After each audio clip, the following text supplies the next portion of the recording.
Wow.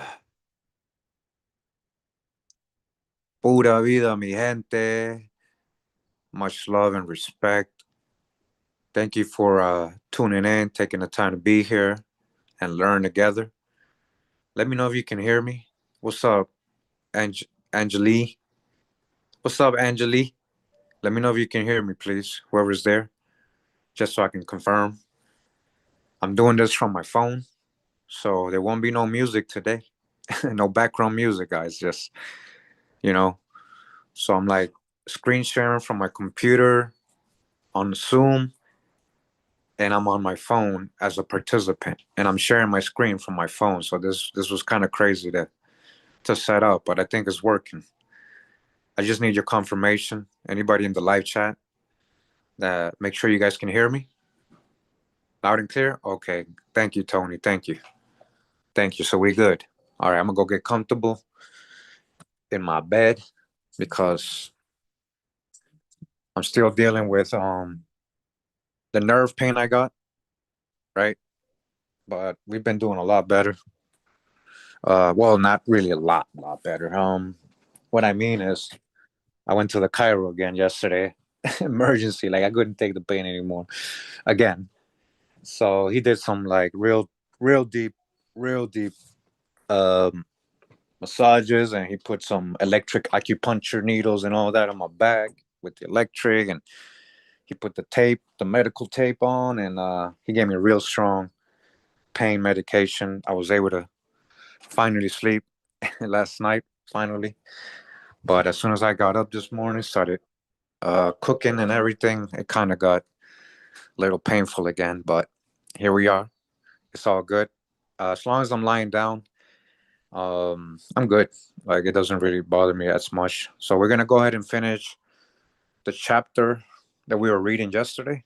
So if you didn't watch yesterday's video, make sure to check out that, so you can get the full chapter. It was actually pretty good. This is a pretty good book, actually. I'm finding out. I never read it before, and I'm reading it with you for the first time. So it's turned out to be a pretty good book. So right now I'm kind of standing in front of my computer, so I'm seeing the chat. But when I go in my room, guys, I won't be able to see the chat. So please inform anybody. Like I see a donation. Thank you for that, Prince of Plots. Thank you for that. Appreciate it. I won't be able to see the chat for the rest of the presentation. So if anybody comes in and donates late, please let them know. Please let them know that I can't see the chat, and just, thank them for me, and let them know I'll see the chat after the live is over, because I want to go lie down. So we got about 30 people. Hopefully we get more people before I can go start. I'll stick around here. Let me see who's here. Yeah, I see you guys. Who's in the news? Let me see. You good? All right, we're good. Yeah. Um. So yeah, thank you for that, and just let some more people come in, get the notifications. If not, help me like and share it so we can get more people in here. All right, but we're probably going to start with who we got. Again, please let everybody know that I can't see the chat in case people ask questions or anything. Moderators, please help me out with any like disrespectful people or trolls. If people are respectful but still kind of spamming or wasting or just babbling off topic, please just time them out. If they get disrespectful, just hide them from my channel. All right, moderators, no worries, man. I got y'all. Hey, War Chief, man, I can't believe you're not a moderator yet, man. Hold up, let me upgrade you, bro. You're a moderator now, bro. All right, here you go. So, War Chief, anybody, as a moderator, um, hey, Angeline, I'm gonna make you a moderator because you've been here for years, man. Uh, so I make you a moderator. You've been here for years. Thank you for the support. Just guys, it's a big responsibility to be a moderator on my channel. Please don't abuse it, and please be fair to people. Kind of like how I am. I try to like, give people a chance. I respond if they say some hijack, and if they don't take it good or they just keep babbling off topic, if they're respectful, time them out for 24 hours. If they're disrespectful, just hide them from my channel. All right, all right, all right. So we're gonna get going. I'm gonna go lie down. Hopefully we're good. What's up? What's up again, guys? Let the people know that I can't see the chats anymore. Like I'm about to go lie down in the bed and read the book with you. I can definitely do that, but I can't see the chat because I'm not going to be in front of the computer. So let anybody know that donates that I can't see that and thank them for me, please. All right, and that I'll check it out after the live. I've been here forever, but yeah, I don't recognize that name, Glow Glizzy. You must have changed your name mad times or something, or have a different account. And if you're not here every live, you're not. Yeah, I don't recognize that name. So I give my wrench to people who are kind of always on my live, and I can kind of like rely on them to be there all the time and stuff. And I've actually talked to a lot of these people, apart from outside of YouTube. So if I don't know you, we never talked, and you keep changing accounts, I'm not gonna remember you. I'm not gonna trust it too much. Just know that. But again, I can't. I'm about to go in the room, guys. I can't see the chat. So if you respond, I'm not gonna see it, guys. All right. So here we go. We got 40 people right now. So that's. I mean, I wish I had more. I don't know. YouTube don't send out notifications to my viewers, but it's all good. We'll eventually get the views, and people will definitely eventually get the notifications. Again, guys, no music, no background music today. I'm doing this from my phone. I'm screen sharing through Zoom from my computer. It was crazy to set up and test. That's what I was doing all this morning on top of the pain I've had. I'm trying to, with the nerve. But I'm gonna go lie down in the bed and read the book with you. Finish the chapter that we were reading from yesterday. You know, maybe, yeah, but maybe. All right, again, guys, I'm about to go in the room. I can't see the chat, so I hope you're listening. I can't see the chat. I'm about to go in the room. Again, thank anybody that donates for me. Let them know I can't see the chat. Well, especially if I'm reading it, right? I can't, and I'm gonna be on my phone in a bed, lying down reading the book with you guys. I actually, believe it or not, I was gonna pre-record it like I did yesterday. I read about 15 pages, and guess what? My phone didn't record it. So I was like so disappointed. I was like, damn, I don't want to do that all over again and have to pre. And I said, let me just try to go live and get this over with, and just read it again with everybody, so I don't have to like pre-record and then have to edit it and all that. But here we go again. Yeah, Angeline is a good choice. I know she's been following me for a while, Carrie, way before you. Yeah. But I appreciate you guys. Again, I'm about to go in the room, guys. I'm not gonna be able to see the chat anymore, right? Again, no background music. I'm doing this from my phone. All right, so just bear with me. I'm gonna go get comfortable, and we're gonna read. This is actually a pretty good chapter. I mean, the rest of the chapter is pretty good. We're gonna finish it off today. Hey, there's things in here I didn't know. I'm gonna point out which things. So again, we're talking about the real slave trade too, in general, in this first chapter of this book. Again, the book is called "The Red Atlantic: American Indigenes and the Making of the Modern World." 1000 AD to 1927 by Joyce Weaver. Around, guys. I kind of gotta 1 second. All right. Oh, whoops. There we go. All right. I had to brighten up my screen. All right. If I get a call or something, guys, don't worry. Don't worry. They don't send me notifications. I'm glad to be. That's what I'm saying, Kenneth. They don't send notifications. Okay. I gotta go, guys. I gotta go lie down so I don't get in pain. I can't read the chat. The rest of the presentation. Please understand that, and please let everybody know that. Okay. I'm going in the room right now. Okay. I'm gonna lie down in my son's bed in his room. Because there's people in my room, my wife and everything. They're making noise. So I'm in my son's room chilling. He got a very comfortable bed. I'm lying down. This feels good. All right. So hopefully you can hear me because I'm on my phone, guys.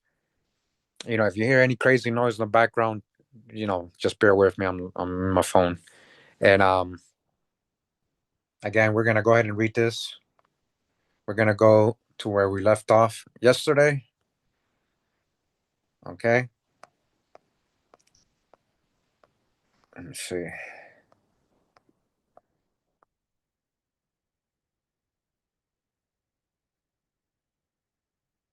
Okay, where did I leave off yesterday? Hold on. Let me find the spot where I left off yesterday, guys.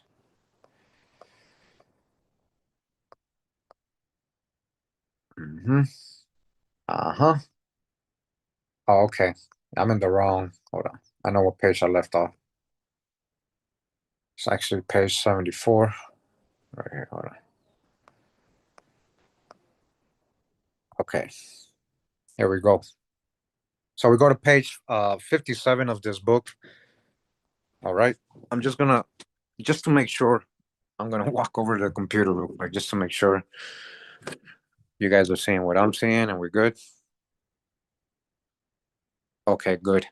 Thank you, thank you. I just saw you, Solar. Thank you, thank you, thanks. All right, I'm going back in the room now. I see you guys are good now. We're all good. We're all gonna learn. We gave some time for people to show up, so it's all good. All right. So we're gonna pick up where we left yesterday. It was so interesting yesterday. Be ready to dodge the hijacks, but there's a lot of drop, and it's a good chapter because it goes over a lot of info we already know, and it's just corroborating and just proving it even more. So it says here, a deafening silence. The first successful permanent English settlement in North America was Jamestown, founded in 1607.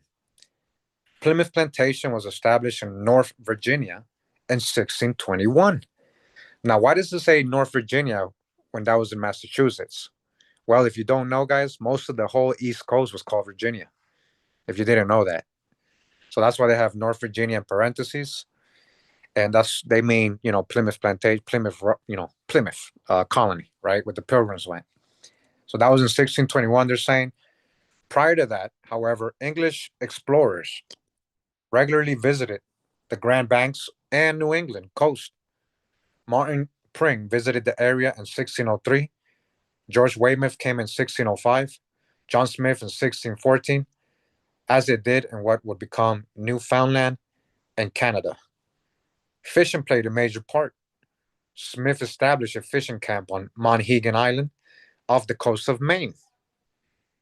It was fishermen at Monhegan who taught the Abenaki Sakim Samoset enough English that he was able, according to William Bradford, to address the startled pilgrims he met with a hearty greeting, "Hello, Englishman."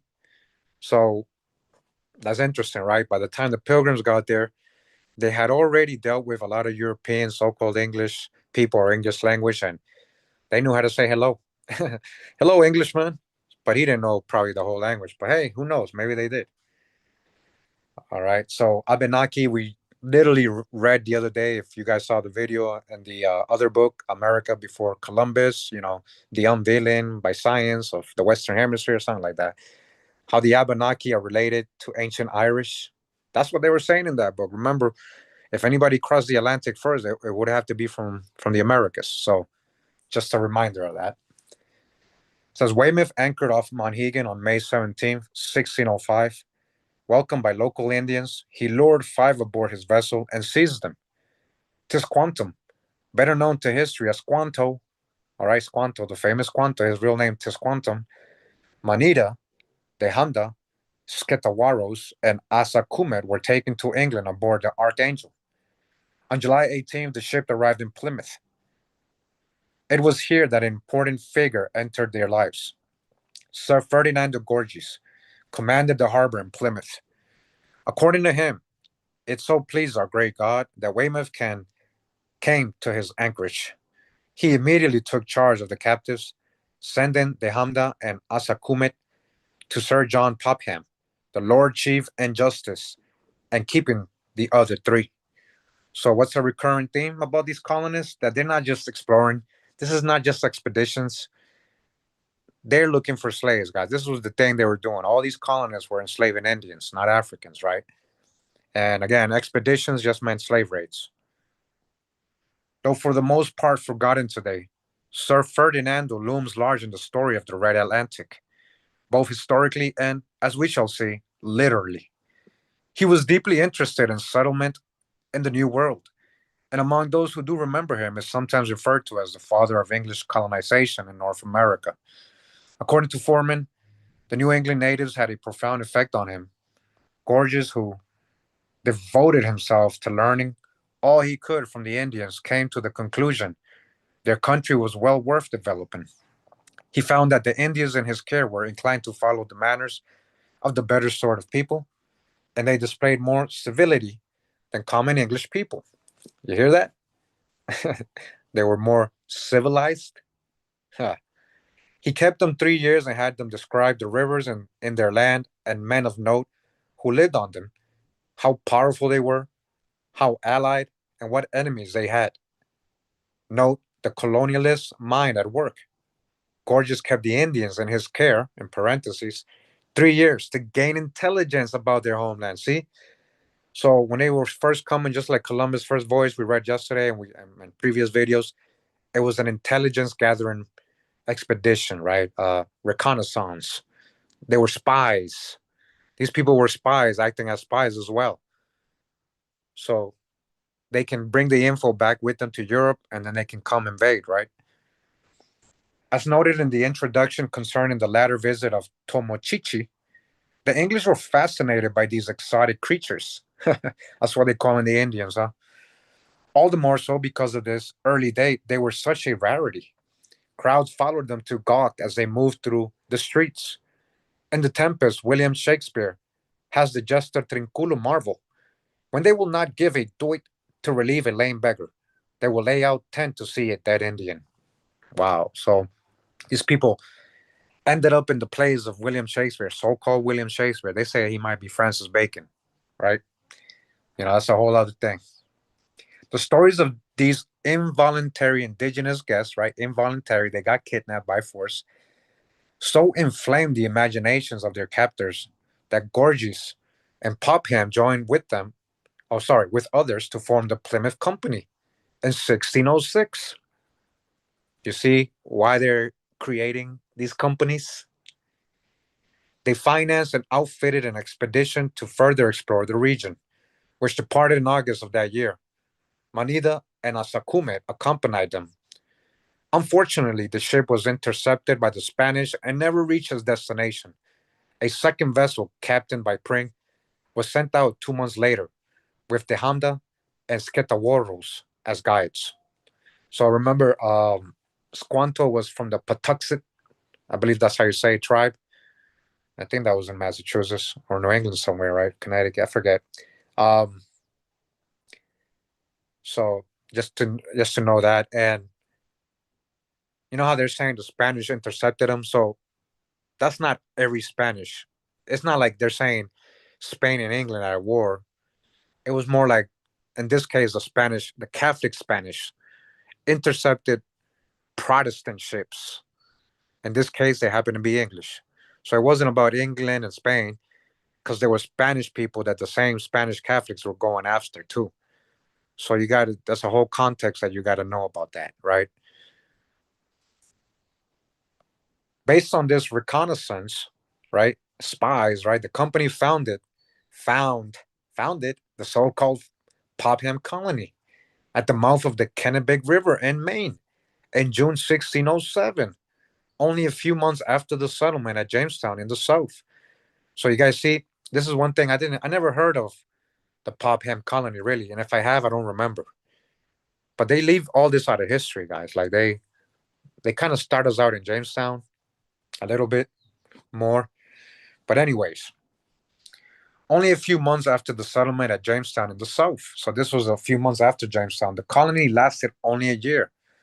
Abandoned in 1608, ironically, it failed because the colonists were unable to secure the help of the local indigenes. The Indians were unwilling because they remembered the captives taken by Weymouth in 1605. Much about Tisquantum's life is uncertain and conjectural, which is a big deal because people try to add false narratives and who he was, who his dad is, and all this other stuff. But some say his dad might be an actual European, and that's something we're going to look into eventually.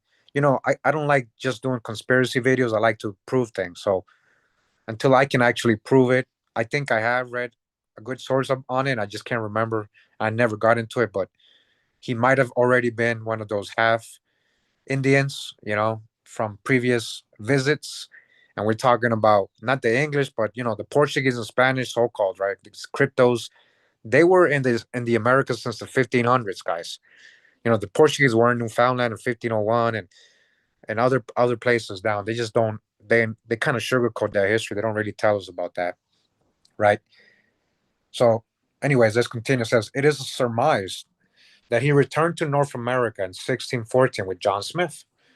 Apparently freed by Smith, his attempt to return to his Patuxet people was cut short when he was intercepted and recaptured by an associate of Smith's, Thomas Hunt.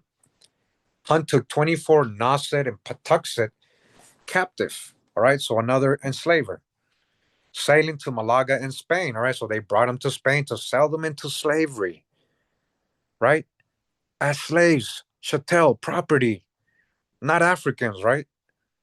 Smith and Gorges had hoped to establish a lucrative fur trade with the Indians, but Hunt's slave and spoiled those desires.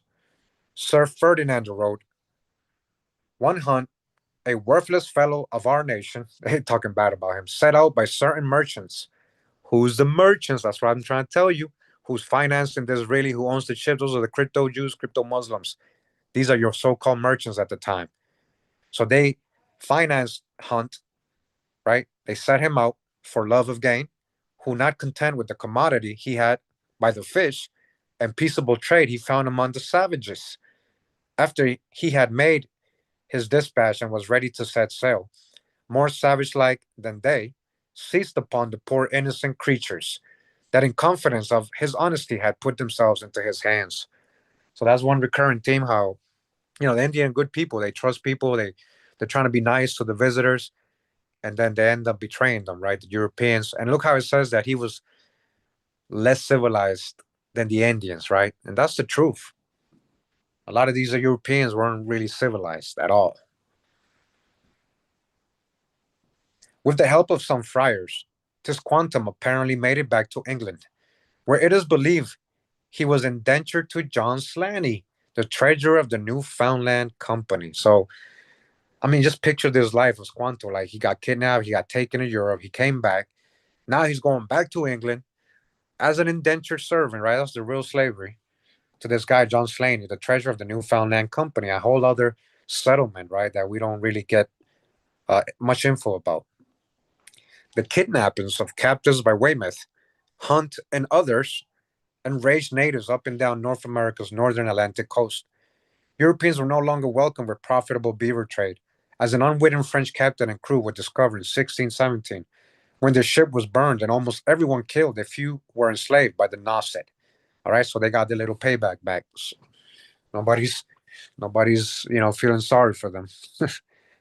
And they even got enslaved. So that might be a good deal for them, because the Indians didn't treat their so-called slaves or servants the same way that the Europeans did. A lot of times, if they were real, if they did follow the culture, if they were good people, they would get integrated into the tribe. Anyways, in 1610, the Newfoundland Company established a colony at Cooper's Cove. According to Caleb Johnston's Quanto, already the premier red Atlantic cosmopolitan was sent by Slaney to Newfoundland in 1618. So he came back to the Americas, Tambosquanto, right? And worked with Captain John Mason, governor of the Newfoundland colony, while in Newfoundland.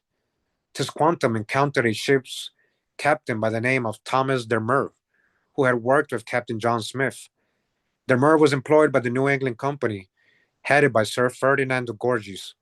They still had hopes to profit from beaver trade with the Indians of Massachusetts, but this would not be possible as long as the hostilities remained.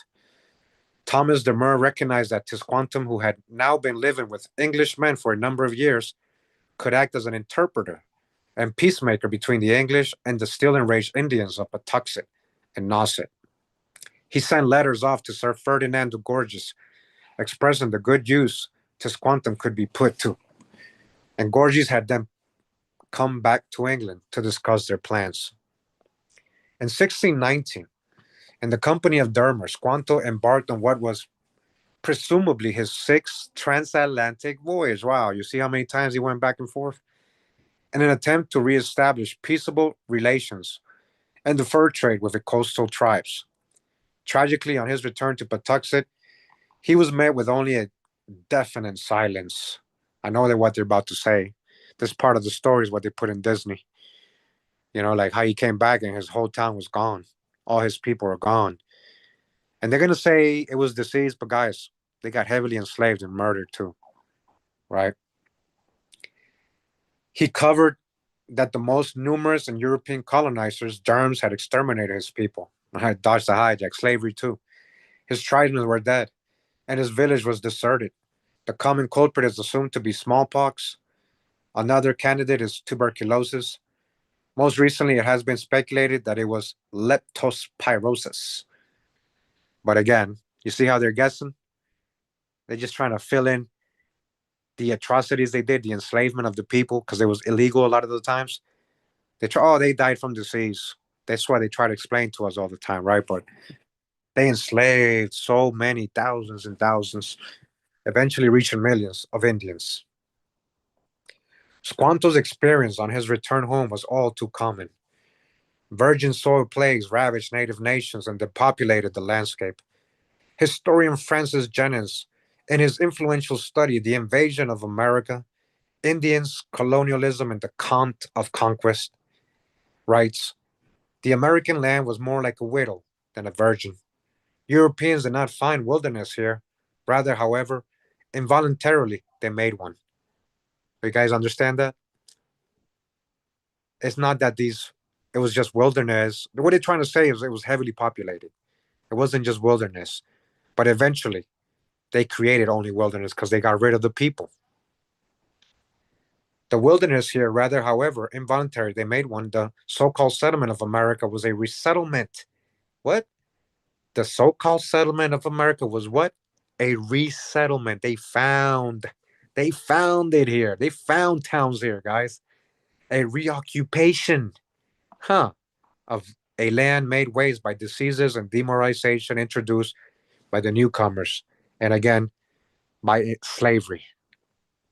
Embracing the providential theory of empire, the English saw in this inadvertent biological warfare the hand of the Christian God, clearing the new promised land, huh?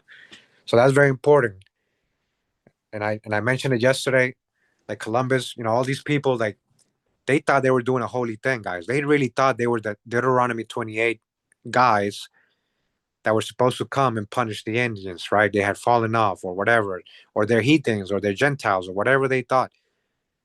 They thought they were the ones. In Deuteronomy 28, it says you would come in ships with your gods of stone and wood, right? And swords and all that. It literally is describing the conquest in Deuteronomy 28. So, new promised land or the old original promised land, the new promised land to them, right? That's how they rewrote history. But I want to tell you again, pilgrims don't just go anywhere. They go to holy places. They go to the Holy Land. That's why they came to the Americas. In this unfolding drama, they cast themselves as the new Israelites. Now they want to be the Israelites. Listen, the chosen people given the land, and the Indians as the Canaanites, impeding possession of that which was rightfully theirs. This is what I'm saying. They thought they were holy now. Now, we can't generalize and say, oh no, they're not the Israelites. A lot of these crypto Jews or whoever, people coming from Ireland, England, whatever, Dutch, a lot of them did have some Hebrew blood.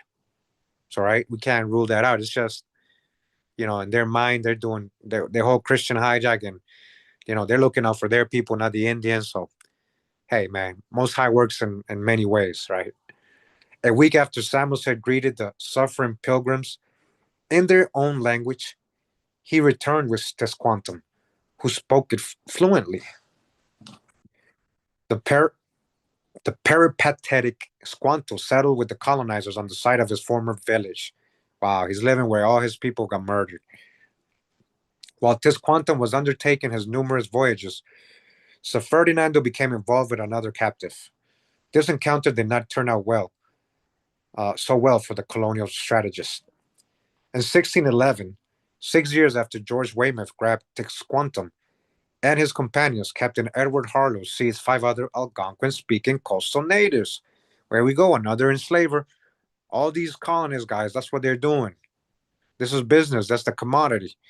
One of these was Epinow, from the island of Capawack, Martha's Vineyard, Massachusetts, right? If you guys don't know what Martha's Vineyard, it's a nice, beautiful place now. A lot of rich people live there. It's mostly white folks, but there is a lot of like colored folks there. Originally, this was all colored folks. This was all colored folks before. So that's the original name, Capawack. It says Gorges acquired him from Harlow. The Indian proved a sensation in England. John Smith considered him a man of bravery, intelligence, and strength who was shooed up and down London for money as a wonder. So he was paraded around like a circus, like a freak show. Hey, look, guys, I got an Indian. They would charge money. Literally, that's what they're saying. So Ferdinand took a dim review of this charge, claiming he learned enough English only to bid those who wondered at him, "Welcome, welcome." His celebrity, according to Alden Vaughan, makes Epinow a likely model for the strange Indian in William Shakespeare's and John Fletcher's 1613 play Henry VIII. That's a famous play, right? Who so impressed women with his great tool. What do they mean by that? But you see how the Indians made it to William Shakespeare's plays? Epinow indeed proved himself clever, living up to Smith's assessment, rather than down to Gorges. Playing upon the Europeans' greed for indigenous American wealth, the Indian told them of a rich mine on his home island and offered to be their guide. Gorges, along with the Earl of Southampton, Henry Wriothesley, and a sea captain, Nicholas Hobson, all these people enslavers, right, eagerly agreed to finance an expedition which set sail in June 1614. The day the ship dropped anchor off Capawack, right, Martha's Vineyard, Epinow's fellow tribesmen came on board to welcome him back. On Gorges' orders, however, the native was closely guarded to prevent escape. The following day, the Indians came back in force. Oh, so they came back to rescue their boy. As they distracted the Englishmen, Epinow dove off the ship and swam to the shore while the Indians provided a covering fire of arrows. Years later, in 1619, when Thomas Dermer visited Capawack, he met Epinow, who laughed heartily and regaled the ship's captain with the tales of his escape. All right, so he got away. Good. As the skirmish surrounding Epinow's flight shows tensions between the English and indigenous peoples sometimes flared. Once they were permanently established in their New England, right, in parentheses, because that's not new. However, through aid provided by Tisquantum and Massasoit, so Massasoit, unfortunately, was very friendly with the Europeans. He wanted peace because he knew what would happen to his people if he didn't make peace with them, and eventually bit him in the ass, unfortunately, right? And then his son didn't play, right? His son didn't play. His son went to war with them. The great Sakim of the Wampanoag Confederacy, right? That's Massasoit. The colonizers enjoyed more than a decade of peace with the native nations. Settlers and settlements proliferated. By the mid 1630s, Indians occupied the shaky middle ground between the English in Connecticut and the Dutch in New Amsterdam. Efforts by the English to control the fur trade and break the Pequot monopoly wampum escalated tensions until war broke out in 1636. So now we're going to get the Pequot massacre again, right? You already know what happened. It says the massacre of 600 or more Pequots at Mystic Fort by settlers and their Mohegan and Narragansett allies on May 26, 1637, effectively ended Pequot resistance through the war dragged on. Though the war dragged on until autumn of the following year. So let me add some context here, guys. So they saying 600. Some other books say 700. Some others say might be more. It's still a lot of people to die in one event, right? That's a lot of people to die in one event. And one thing I want to point out is it wasn't just Europeans. A lot of people are like, oh, the white man came and killed us. The white man. What white man? These people aren't even so-called white. Anyways, they had allies. They had Indians who helped a lot of the Europeans in invading other Indians. In this case, the Narragansett and the Mohegan. Now, let me add context, guys, because now it's not about hating the Narragansett or Mohegan because You must understand that it's like karma. Why do I say that? See, the Pequot are not originally from this area. The Pequot came down from Canada, and who knows from where else. Either way, the Pequot were very warlike. When they came down, they had more war skills than the rest of the tribes. They kind of took over lands. That's most likely why they became enemies to the Narragansett and the Mohegan and other tribes. So obviously, the Europeans used that to their advantage. The beefs and the wars that the Indians had with each other for their advantage. So this is just one example of that, right? And eventually, it doesn't mean the Narragansett and Mohegan sold out fully. Eventually, they got dealt with the same way. So, you know, anyways, just wanted to add that context, right? A remnant of approximately 200 Pequot survivors was given into slavery. All right, not Africans. Pequot, Pequot, right? Remember, we got a whole video about this. Some of them ended in the Caribbean, right, on Providence Island. They're going to mention that a little bit. So most were dispersed among the Mohegan and Narragansett. So they kept some, which is probably the best deal for them. Because again, Indians didn't treat their slaves or servants the same way. And if these slaves were good people, they worked, they showed respect, they would eventually be integrated into the tribe. They might even marry into the tribe and become part of it. That's how a lot of the tribes replenished their numbers after they had been invaded by other tribes or the Europeans. They went and took others from other tribes. All right. So they took some as slaves. Some were forced into servitude in colonial households. Others became slaves with for the Europeans. A small group were transported as slaves to Bermuda and the West Indies, right? Providence Island. Remember, right? What happened to the Pequot? They got taken to Providence Island. Where is that? That's in the Caribbean. That's where the Pilgrims went and made another colony, the Providence Island colony, right? And in the primary sources we showed in previous videos that these people, the Pequot, were being called cannibal Negroes. Why would they call American Indians Negroes? That's what I'm trying to tell you guys. I'm talking to the new people, right? They were reclassifying Indians as colored, Negroes, black, eventually Africans.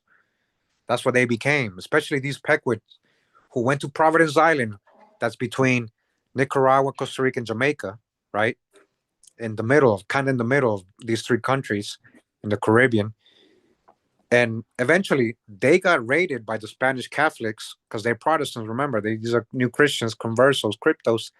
They got invaded and they had to flee to a near coast of Honduras, the Mosquito Coast. And in history, they try to tell us that the Pilgrims brought Africans with them, when the Pilgrims have no history of them enslaving or having Africans at all.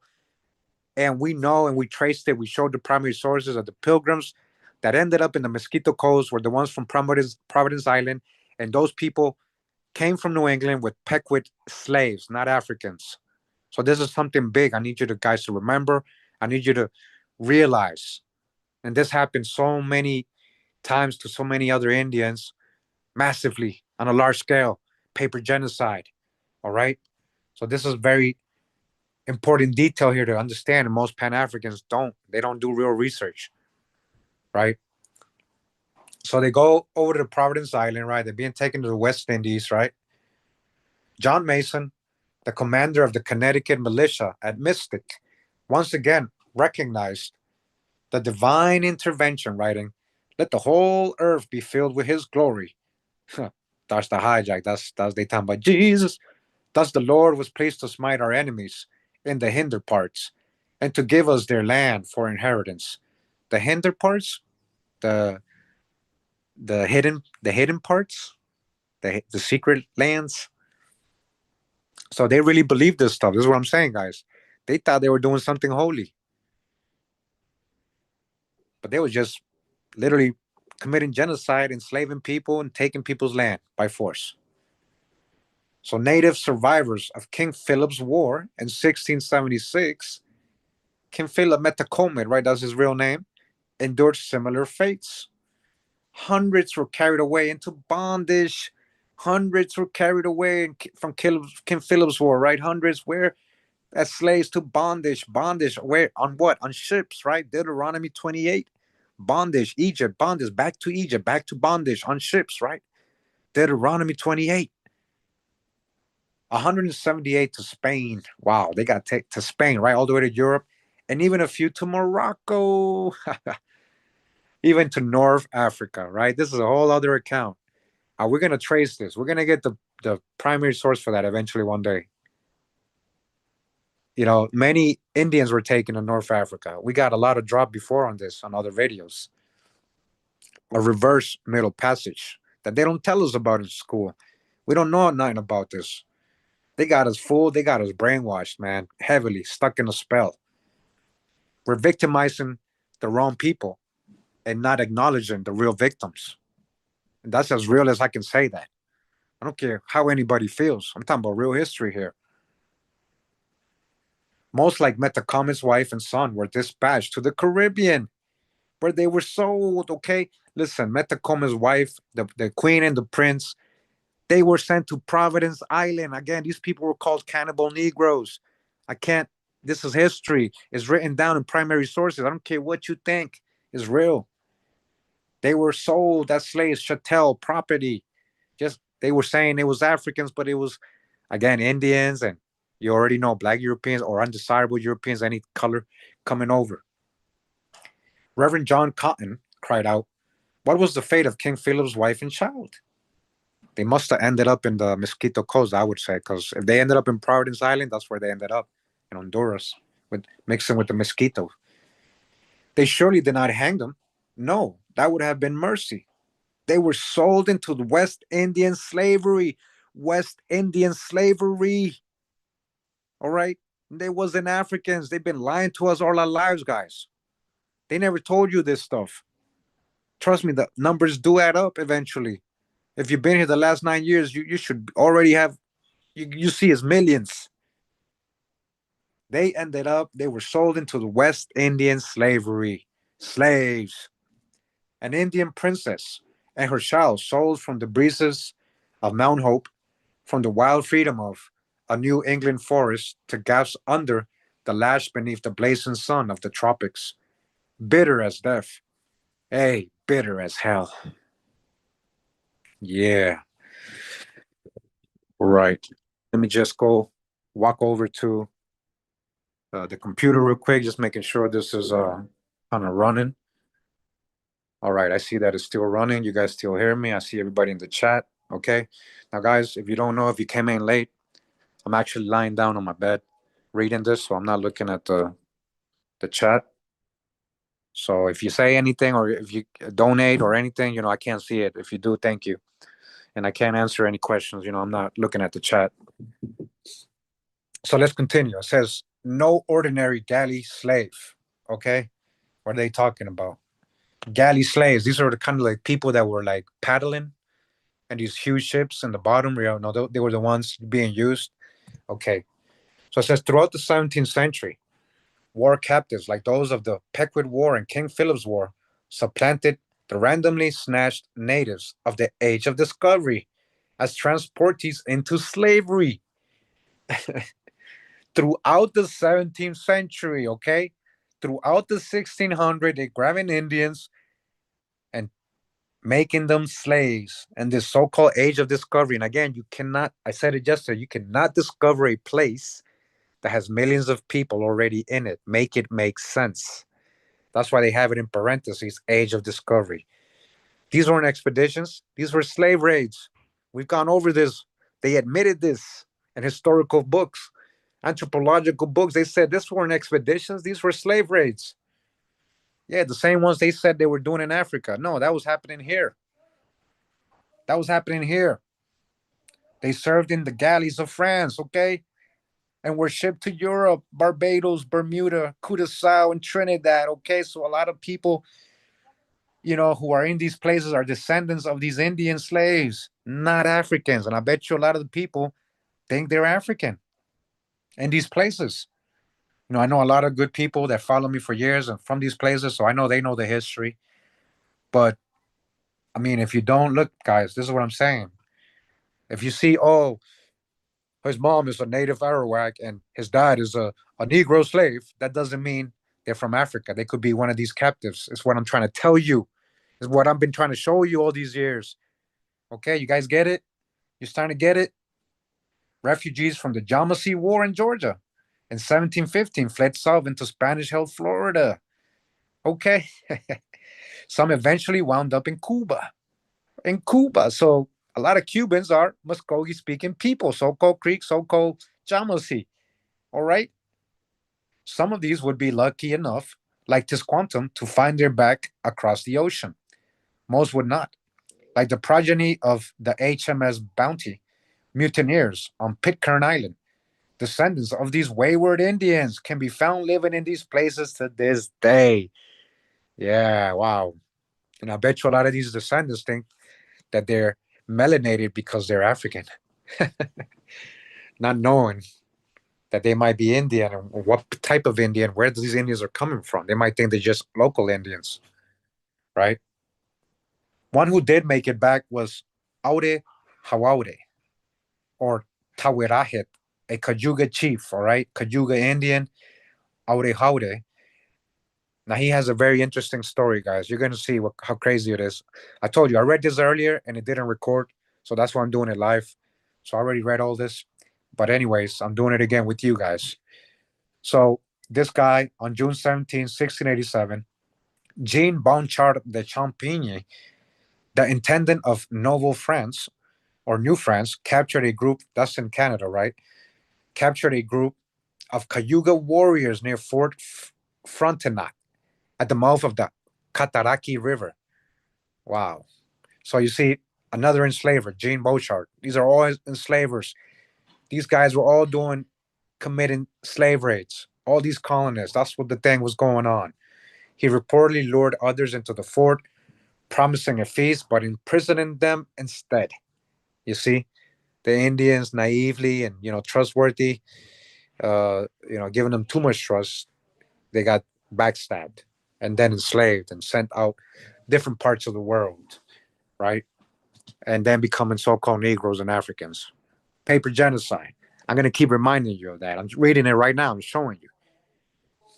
He reportedly lured others into the fort, promising a feast, but imprisoning them instead. Separately, Jean Pierre, another member of the expedition, again, when you see the word expedition, that just means slave raid. So another enslaver, right, captured Orejode and several others near Montreal. So he's originally from that area, right? This Indian, the Cayuga, transported them to the fort. According to the Dictionary of Canadian Biography, the tribesmen, numbering 51 braves, were stripped and tied to stakes in the compound of the fort. Wow, where they underwent torture at the hands of the French and their Indian allies. Wow. So hey, guys, this is what I'm saying, man. The Indians were helping. A lot of Indians were helping the Europeans. Again, that doesn't mean they're sellers. That just means that was their enemies before the Europeans got there. And why are they enemies? We got to know the whole context. We can't judge. We got to know why people will hate other Indian tribes, other Indians, and why they would do that, you know. But again, all these Indians eventually that helped the Europeans, they got backstabbed too. Same thing happened to them eventually. They didn't care. The Europeans didn't care that they had helped them. They did the same to them.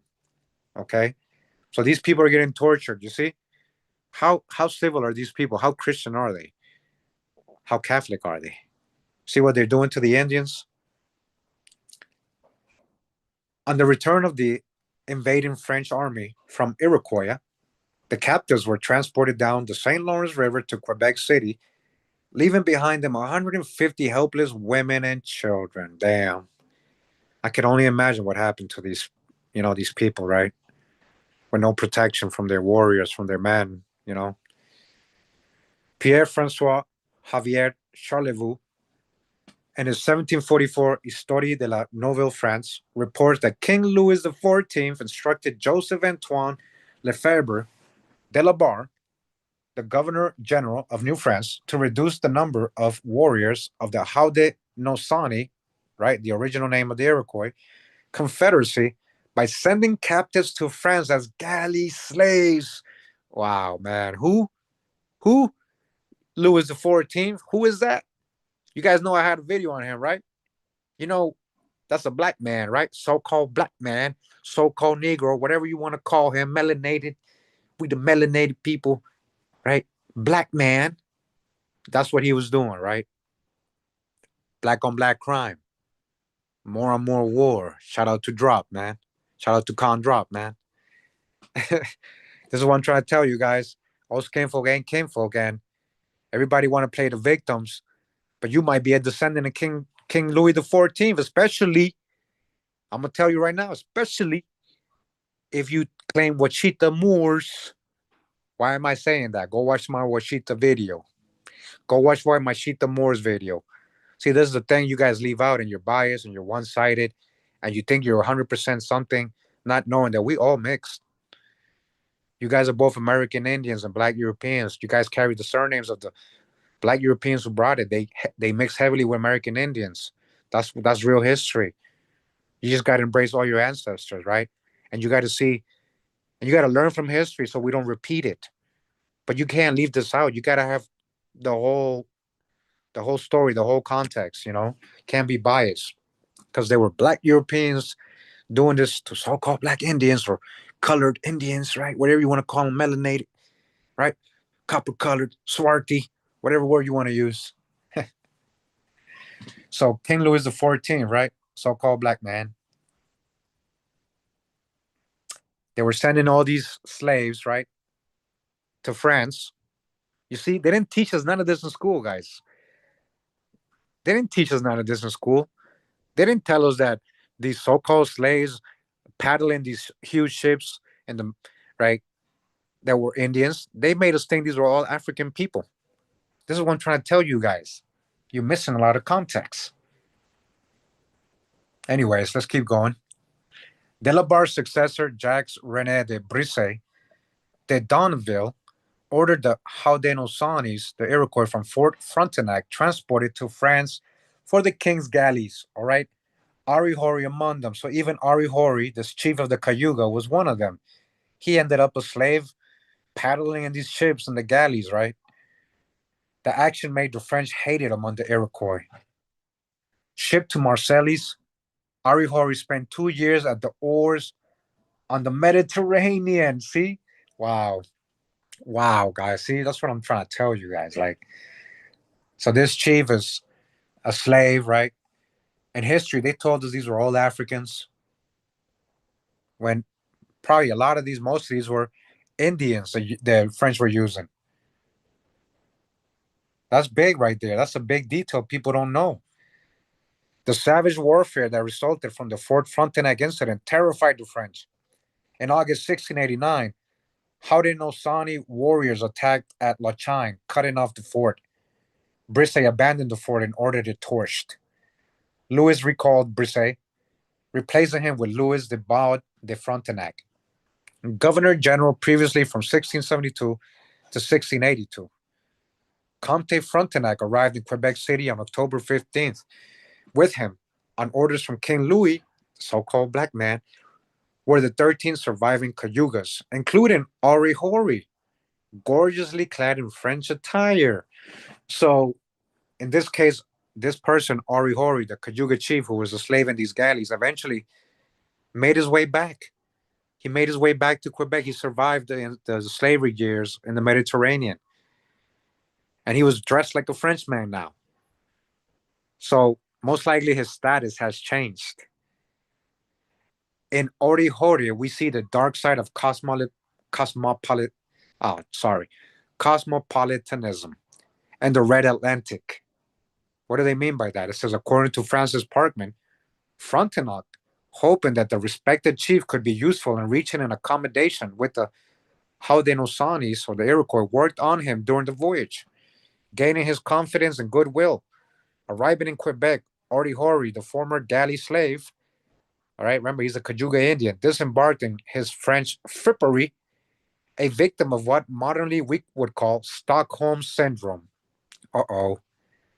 Frontenac lodged him in a fine apartment in the Chateau St. Louis and, and generally treated him with such kindness that the chief became his devoted admirer and friend. Wow. So look, now they're paying him off. Now they're treating him good. Now they're giving him money, right? It's all about the money now. Now he's rich. Now he's well off. Now he has high status. So now he's friends with the same people who had enslaved him in the first place, guys. Can you believe that? Parkman writes, listen to this. Frontenac placed three of the captives at the disposal of the Cayuga, who forthwith sent them to the Onondaga, the central fire of the Haudenosaunee Confederacy, with a message which the governor dictated, and which was to the following effect: the great Ononchio, Frontenac, that's who he is, whom you all know, has come back again. He does not blame you for what you have done, for he looks upon you as foolish children and blames only the English, who are the cause of your folly and have made you forget your obedience to a father who has always loved and never deceived you. He will permit me, Aurihori, to return to you as soon as you will come to ask for me, not as you have spoken of late, but like children speaking to a father. So they're saying that Orihori is telling his own people, hey, guys, all right, don't worry, don't beef with them anymore, man. Okay, don't beef with them anymore. All right, you got to listen to me. So Frontenac also dispatched an Iroquois Christian convert named Cutnose. A Christian convert, huh? Cutnose, carrying enough wampum to express the seriousness of Ononchio's intent. This messenger took an even tougher line, proffering the wampum he declared. Aurihori sends you this. By it, he advises you to listen to Ononchio if you wish to live. So now they're using this chief, who's literally selling out now, as the spokesman. Now he's trying to tell the other Indians, hey, stop fighting the French. They're cool. You got to listen to this Frontenac, who they're calling Ononchio. You got to listen to him if you wish to live. Frontenac overestimated his own popularity among the Haudenosaunee, the Iroquois, right? And he and Orihori both misjudged the chief's influence with his people after a 2 year absence. Everyone underestimated the sophistication of the Indians. The Iroquois Grand Council formally responded to them. This is what they said. Orihori, the whole council is glad to hear that you have come back. Ononcho, you have told us that you have come back again and brought with you 13 of our people who were carried prisoners to France. We are glad of it. You wish to speak to us at Kataraki for Frontenac? Don't you know that your council fire there is put out? It is quenched in blood. Remember, we don't trust you guys no more, man. You killed us. When our brother Aurihori is returned to us, then we will talk with you of peace. You must send him and the others home this very winter. You are not to think because we are return you an answer that we have laid down the tomahawk. Our warriors will continue the war till you send our countrymen back to us. So the Indians, they said, hey man, I don't care what y'all saying about Orihori or how he's telling us to listen to you guys now. Just send us to him and then we'll talk. Hey, they probably got some real tough questions for Orihori. Why are you selling out now? Not comprehending the clear message of the Grand Council, Comte Frontenac asked Orihori, whose devotion to his patron savior never wavered, to send another message. Now you see how he's selling out. The chief sent four representatives with a load of wampum belts, expressing his astonishment that his countrymen had not seen fit to send a deputation of chiefs to receive him from the hands of Ononchio, and calling upon them to do so without delay, lest he should think that they had forgotten him. Wow. Parkman continues the story. Along with the messengers, Frontenac ventured on to send the Chevalier d'Aux with others to observe the disposition of the Iroquois and impress them in private talk with a sense of the Count's power, of his goodwill to them, and the wisdom of coming to terms with him, lest like an angry father, he should be forced to, at last, to, to use the rod. The Chevalier's reception was a warm one. They burned two of his attendants. Damn. Forced him to run the gauntlet, and after a vigorous thrashing, sent him prisoner to the English. The Indians weren't playing, man. Aurori, Hori, undoubtedly enjoying his ambassadorial status and his vastly increased lifestyle, he sold out from the bilge to comfortable boudoir, angered by the failure of the Iroquois to ransom him upon demand, and loyal to the Frontenac and the French, who made all these things possible. Took up the hatchet against his own people. You see what he did, guys?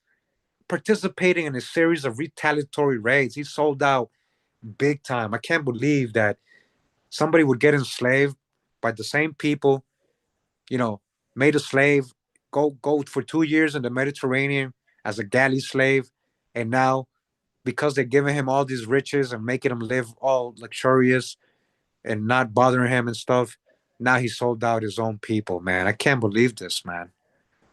This is crazy, man. Like, hey, we have bad apples and sellouts in all groups, all culture, all countries, all races, man. Like, it's real life, guys. That's why I tell you, all skinfolk ain't kinfolk. Be careful.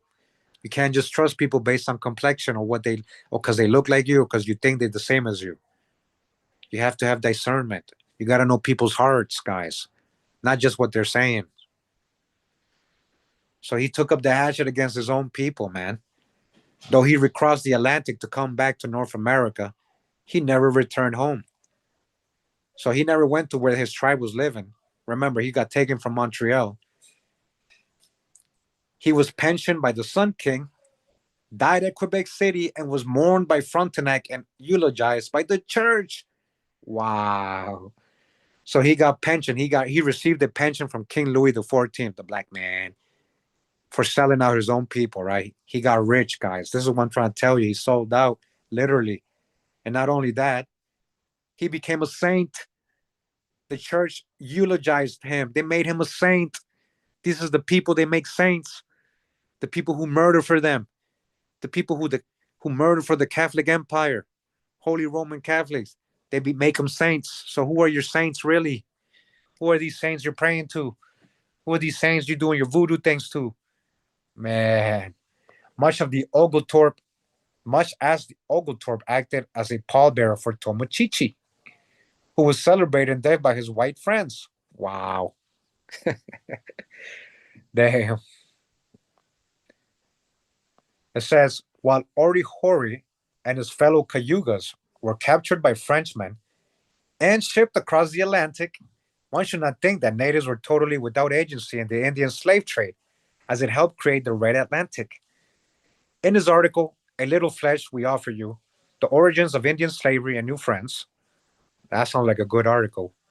Brett Rushforth writes, between 1660 and 1760, the colonists of New France pursued two seemingly contradictory policies toward their Indian neighbors. Through compromise, gift giving, and native style diplomacy, they negotiated the most far reaching system of Indian alliances in colonial North America. Okay? At the same time, they also developed an extensive system of Indian slavery, not Africans, Indian slaves that transformed thousands of Indian men, women, and children into commodities of colonial commerce in French settlements. Into what? Into chattel, into property, into slaves. Again, it wasn't Africans. Do you guys see what I'm showing you? What? Thousands, thousands, thousands. And this is just this one little case right here. Thousands. This is just the French, right? The key word in this quote, as Rushforth himself makes clear, is, of course, seemingly. French policy was not schizophrenic. The two systems were not divorced from one another, but were rather integrally related to each other. As part of diplomacy with native nations, the French learned early on to accept gifts of Indian captives, you see, from their Indian allies as a way of cementing alliances and as a retribution for depredations by tribes against the French. All right. So other Indians that didn't want to be enslaved or they had to pay them back or whatever, They were helping, capture other Indians and selling them to the French, English, and other people. I mean, we got this. This was a big hustle too. Remember, even dead or alive, just giving them the scalps of Indians. These other Indians made money, right? They would sell those guys, and again, not because they were just sellouts in nature, but because they were enemies to the Iroquois in this case, right? The Iroquois had many enemies, guys. The Iroquois, again, coming from northern, they come from Canada, going down into these areas, invading, killing, murdering other Indian nations. They made a lot of enemies. They moved like the Romans, right? Remember? The Romans of the West. Who's your Iroquois, really? So, Indian slavery, right? A system of Indian slavery evolved. It was Indian slavery from the beginning. According to Rushford, although these slaves never constituted more than 5% of the colony's total population, dodged the hijack because they try to say, oh, they were replaced by Africans. Not really. In the primary sources, they say Negroes or other slaves. They don't say Africans. And these other Negroes could well be other Indians. We have shown the proof, just like I mentioned earlier about the Pequot going to mosquitoes. They got labeled Africans, they got labeled cannibal Negroes. And we know Negroes of the land from South America, those were Indians. They were calling them Negroes. So that whole 5% thing, that's a hijack, guys. You got to dodge. Right? They sugarcoating who they were really enslaving. So I said, even though it was that, 5%, they perform essential labors in the colonial economy of domestics, farmers, sorry, as domestics, as farmers, as dock loaders, millers, and semi-skilled hands in urban trades. All right. These are your apprentices, indentured service, and your so-called house Negroes. Your so-called house Negroes, huh? This is what I'm trying to explain to you guys. There's a lot of context missing when they teach us history. These workers became so essential that Louis XIV, again, a black man, so-called Negro man, we got the proof, we got the primary sources, was compelled to legalize Indian slavery. He legalized what? Indian slavery, not African slavery, Indian slavery in New France when it was illegal in Louisiana and the French Caribbean. So, and that's all politics, right? That's really all politics. But over here in Canada, French, and New France, they have no politics yet. They're still able to legally create Indian slavery, right? Most of these native slaves found their way to Quebec and Montreal. Jed Rushforth writes, Indian slaves did not always travel to St. Lawrence Valley, noting that French and Indian traders often sold slaves to the much more developed markets of English Carolina, where thousands of Indian slaves either labored on plantations or embarked for the Caribbean. Man, you guys see this footnotes, right? Like, guys, I've shown these sources so much. What's happening? Yeah, they turn them into Africans and Negroes when they reach the Carolinas. Thousands, thousands of Indian slaves, thousands. Eventually, these numbers add up and become millions, guys. This is part of your slave population of history in Americas, apart from the undesirables of Europe that they were also enslaving. So they became your Indian slaves in the Carolinas, right? Remember, there's a big detail here that we already know. More slaves were exported from South Carolina than actually imported in history, guys. We've shown the details, we've shown the history, the research. So imagine a lot of these Indians, this is during the same time, right? A lot of these so called slaves were actually Indians. And that makes sense that they were more being exported than imported because it's the local slaves that they're using, not Africans. And again, a lot of these ending up in the Caribbean. This is what they're calling your Negroes, and oh, we're replenishing the local population with Africans. Nah, it's other Indians, and again, other undesirables from Europe. The colonists of New France and their system of Indian allies were not the only sources for these thousands of slaves. All right, New England, however, as in New France, the Haudenosaunee played a central role. Historian Robbie Etheridge states the trading Native American slaves first began in the Northeast. First began, huh? The Iroquois, seeking access to European goods and war captives whom they adopted into their kin groups to replace their dead. Like I said, like I was saying earlier, slavery to Indians was something else. It wasn't like how the Europeans treated their slaves. A lot of them became kin groups. They became part of the tribe, right? They began doing business with the English. Who? The Iroquois. The Iroquois were heavily helping the Europeans, guys. Trust me. Because they were already doing that before the Europeans arrived. They were enslaving other Indians, doing all kinds of atrocities, invading, and I'm gonna say it right now, even eating some of their enemies. Not because they were hungry. It was just more insult or something. I don't know why, but they did it. And I got a future video on that soon. I'll do it soon, guys. I'm not making this part up. This part of the cannibal story is real.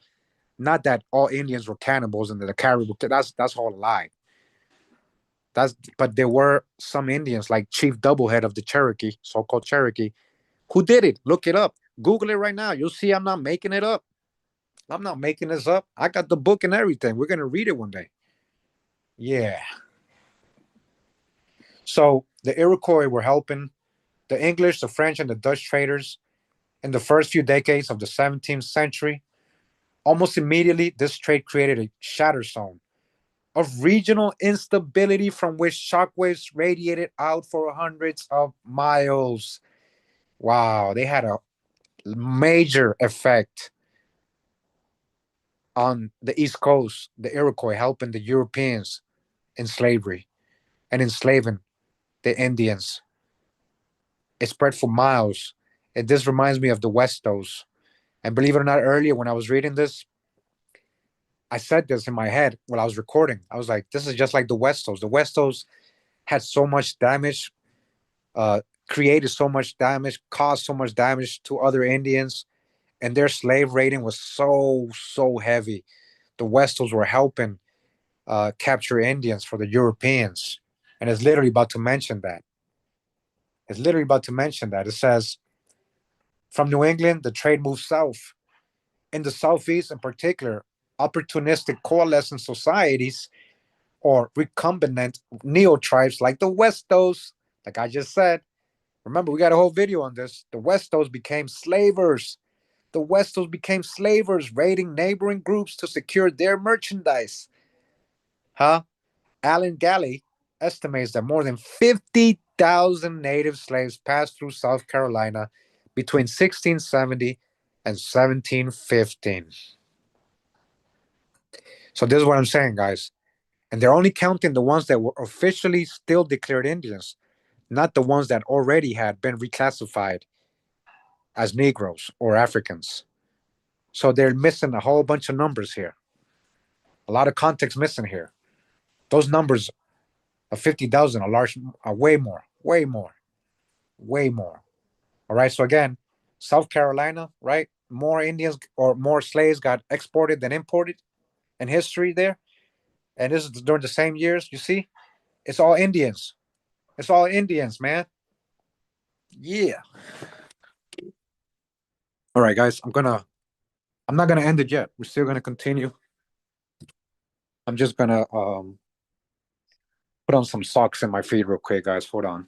Just give me a second because my feet are cold. I hope you're enjoying the reading. I actually can see the chat for a quick second right now. Just saying hi to everybody that's here. What's up? What's up? What's up? What are you guys saying?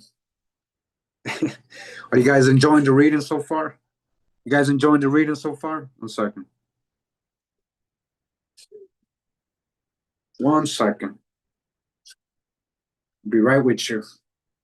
So who are the Iroquois? Catch up on the videos. Catch up on the videos. Guys, I can't teach you while I'm live reading a book. You have to make the time to actually catch up, guys. You got to really make the time if you really care to know. And I know it sounds rude when I say you got to catch up, but that's just the truth. You won't have the full context. Even if I tell you, you won't believe it. Even if I tell you right now, you won't believe it until you see the sources. That's why I'm telling you, you got to catch up.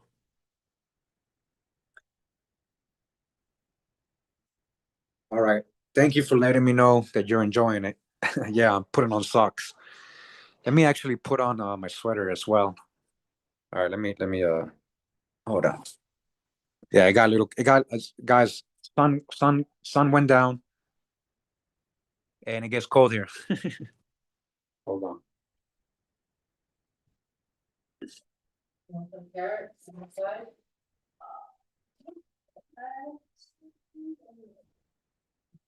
All right. Now I'm walking over to my kitchen. Now I'm gonna get a banana. I'm gonna eat a banana. Thank you for being patient because I gotta take my pain medication um right now because it's been 24 hours. I gotta take one every 24 hours. 1 second. Just a quick little break.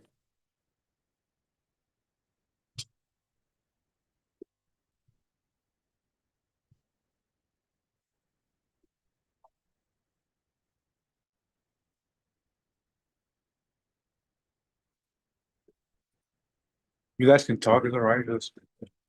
They're gonna hear you.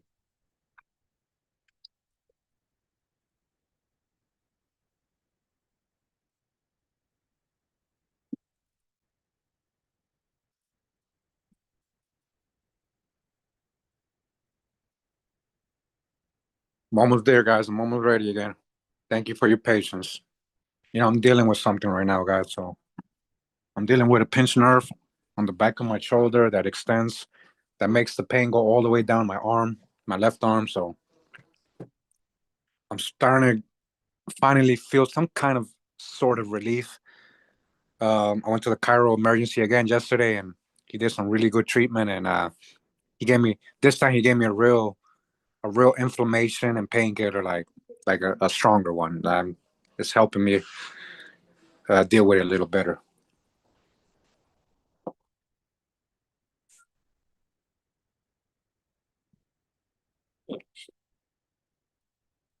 All right, I took my pill, and we're ready for another 24 hours. All right.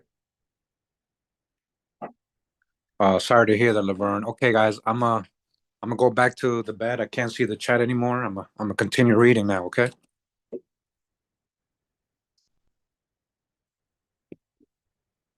Okay.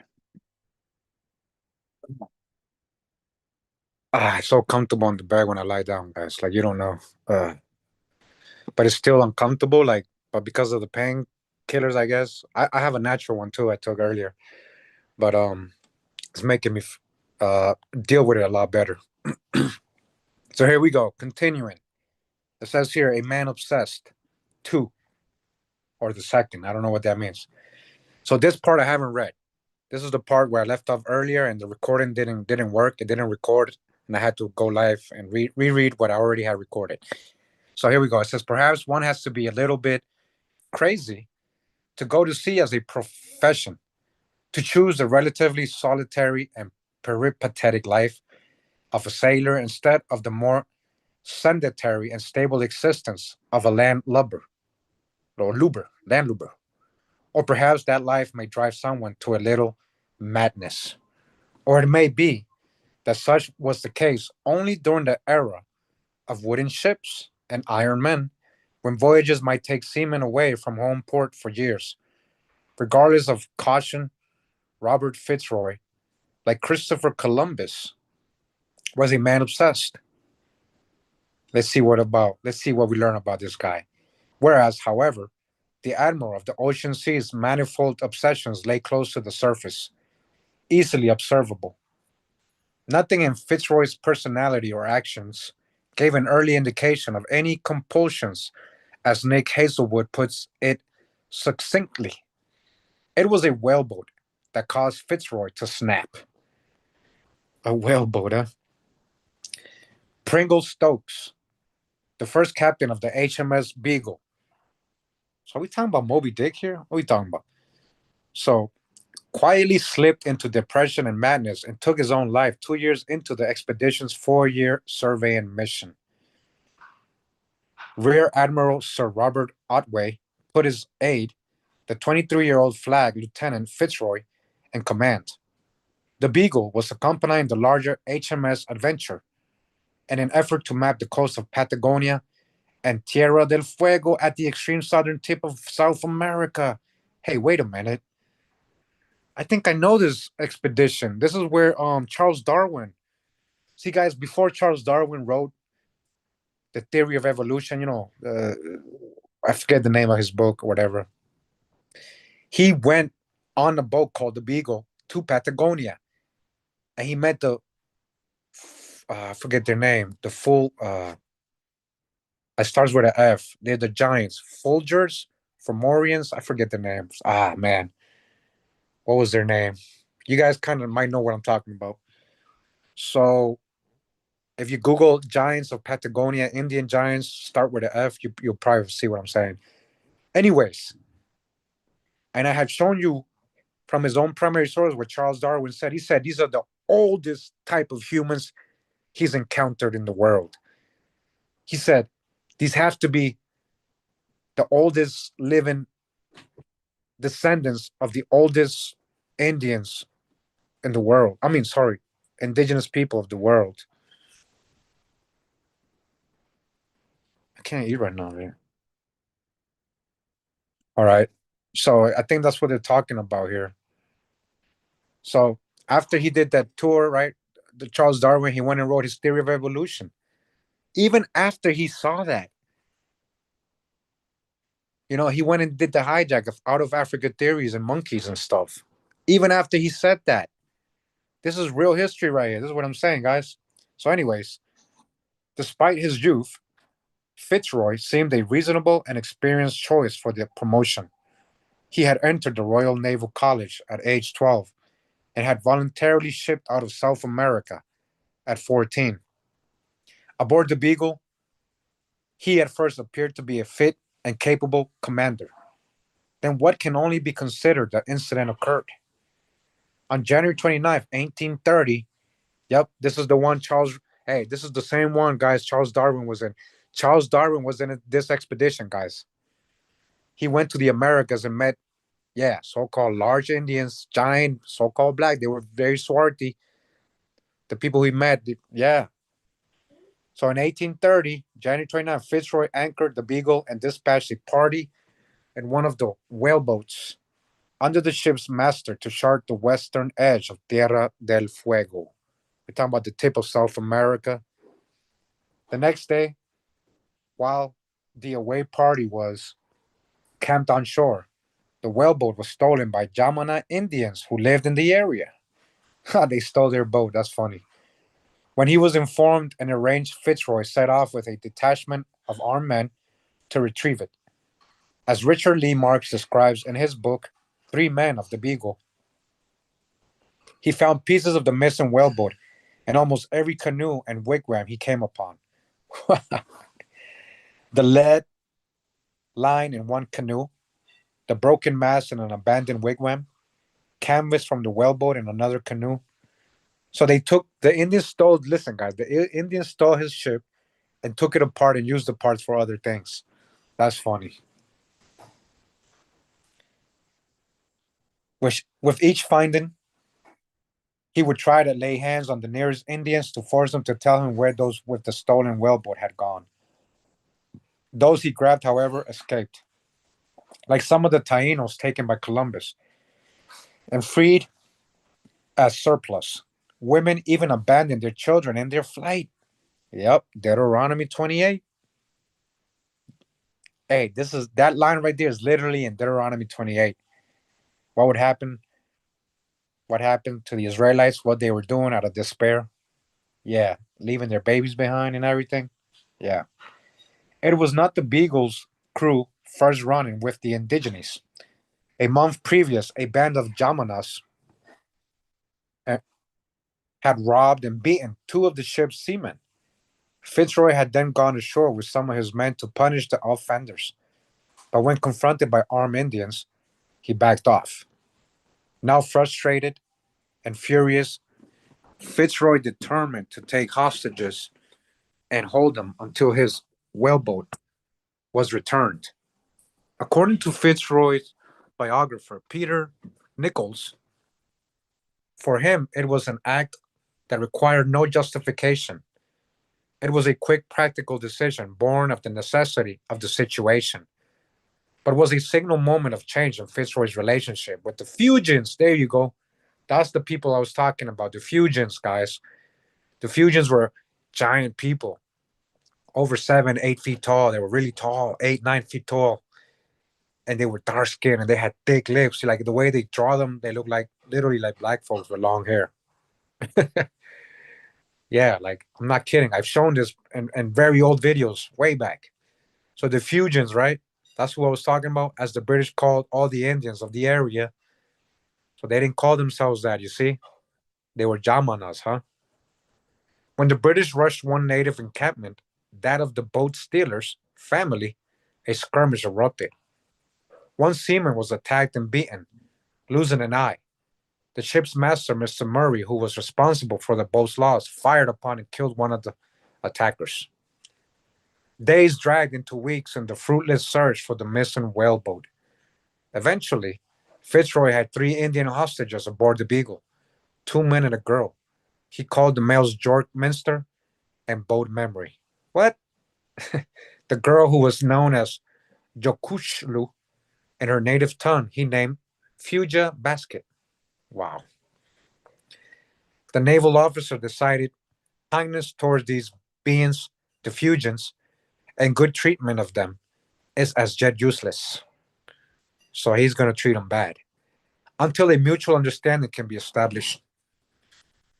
As Hazelwood summarizes, there was no hope for them and no hope for relations with them. He concluded, while they could not understand European languages, European ways, and European power, a plan began to take form in Fitzroy's mind, just as the Vikings and other Europeans after them had. He would take these Fugians and train them to serve as intermediaries between their own people and the superior Europeans. So they're making slaves out of these people too, using them. You see, the Fugians, right? This is a history I don't really about them being enslaved. I don't really know about. I never really researched that. So this was like a first for me to wow, the Fugians all the way down in the tip of South America, like literally, are being enslaved as well. Better suited for the purpose of instruction. So these 3 natives of Tierra del Fuego, better suited for the purpose of instruction and for giving, as well as receiving information, right? For spying, right? Could not, I think, have been found, he wrote. The Beagle's voyage continued in eastern Tierra del Fuego on May 11th. Fitzroy was in a small boat when he was approached by 3 canoes of natives of a band different from his first hostages. Wanting to trade, the captain motioned to a boy in one of the crafts to come into his boat. The youth willingly complied when one of his sailors suggested that the other Indians might think he was stealing the boy. Fitzroy, still fuming, tore a large mother of pearl button from his coat, flipped it into the Fugian bark boat as payment. The boy's name was Orundelico, but sailors dubbed him Jemmy Button after his purchase price. Fitzroy now had 4 indigenous prisoners. The French would come to think of their colonialism as a mission civilisatrice, a civilizing mission. This is what I'm saying. Just like how the pilgrims and all these people had to, oh, we got to civilize them, right? We got to make them Christians. Same thing for their own. Late in the 19th century, that's the 1800s, right? Rudyard Kipling would coin the term white man's burden or the European man's burden, first for British and then for American imperialism. American imperialism, right, is still going on today, right? Literally, what happened in Venezuela, literally, recently, and what allowed the U.S. to become American imperialism and the world power today. And again, when I say America, I mean the corporation of the United States. The country is a corporation, it's a company, it's not a real nation. Who legitimized this corporation and turned it into a nation? Well, it was Morocco by doing that treaty of peace and friendship. They legitimized a corporation that had no legitimacy, that wasn't part of the original Articles of Confederation, the first presidents before George Washington. George Washington did like a coup d'etat. He took over the government, guys. He was a general. So how can he be the first president if he was the general before that? Who was he a general under? Right? You guys never think about that, right? Remember, he was a general before he became president. So who was he a general under? That was the real government. That was the real republic that they had before the fake corporation took legitimacy under George Washington and the Treaty of Peace and Friendship with Morocco, which disfranchised all Indian nations and made a corporation and what you call a nation. That's real. I don't care how people feel when I'm saying that. Like we went over this recently, right? So American imperialism symbolizing the necessity of colonizing and ruling other lesser developed peoples for those people's benefit. You see? Just like they're doing in Venezuela. What they do, they took the oil and now they're gonna take everything else. It wasn't because he was a dictator. The people voted for him. Literally, the Venezuelans voted for him. The majority voted for Chavez. They held a legal election and they just went and took him. That's illegal, guys. And that's your country. That's your country. You under. That's who you voting for. You still don't. You're not learning from history. You're still committing the same errors. That's a whole other topic, right? Anyways, let's continue. Though none of these terms had yet been coined when Robert Fitzroy surveyed his native charges in that pre Victorian time, something like their intellectual underpinnings were nonetheless working on his mind. He wrote, I had made up my mind to carry the Fuegians to England, trusting that the ultimate benefits arising from their acquaintance with our habits and language would make up for the temporary separation from their own country. But this decision was not contemplated when I first took them on board. I then only thought of detaining them while we were on their coast. Yet afterwards, finding that they were happy and in good health, I began to think of the various advantages which might result to them and their countrymen as well as to us by taking them to England, educating them there as far as might be practicable, and then bringing them back to Tierra del Fuego, right? Down to South America, Argentina, Chile, all those areas, right? That's what they're talking about, Bolivia. In adopting the latter course, I incurred a deep responsibility, but was fully aware of what I was undertaking. All right. He's kind of sugarcoating that he's kidnapping people and enslaving them, literally, and making them do things by force. He further stated that the natives undertook clearly or understood clearly when we left the coast that they would return to their country at a future time with iron tools, clothes, and knowledge which they might spread among their countrymen. Anyone who has objectively examined the story of Fitzroy and his Fuegians, right, in parentheses, has concluded that the above self justifying remembrances of Fitzroy about the mental grasp the natives had of their situation were in error. All right. He was lying. He was sugarcoating what he was doing. They weren't happy.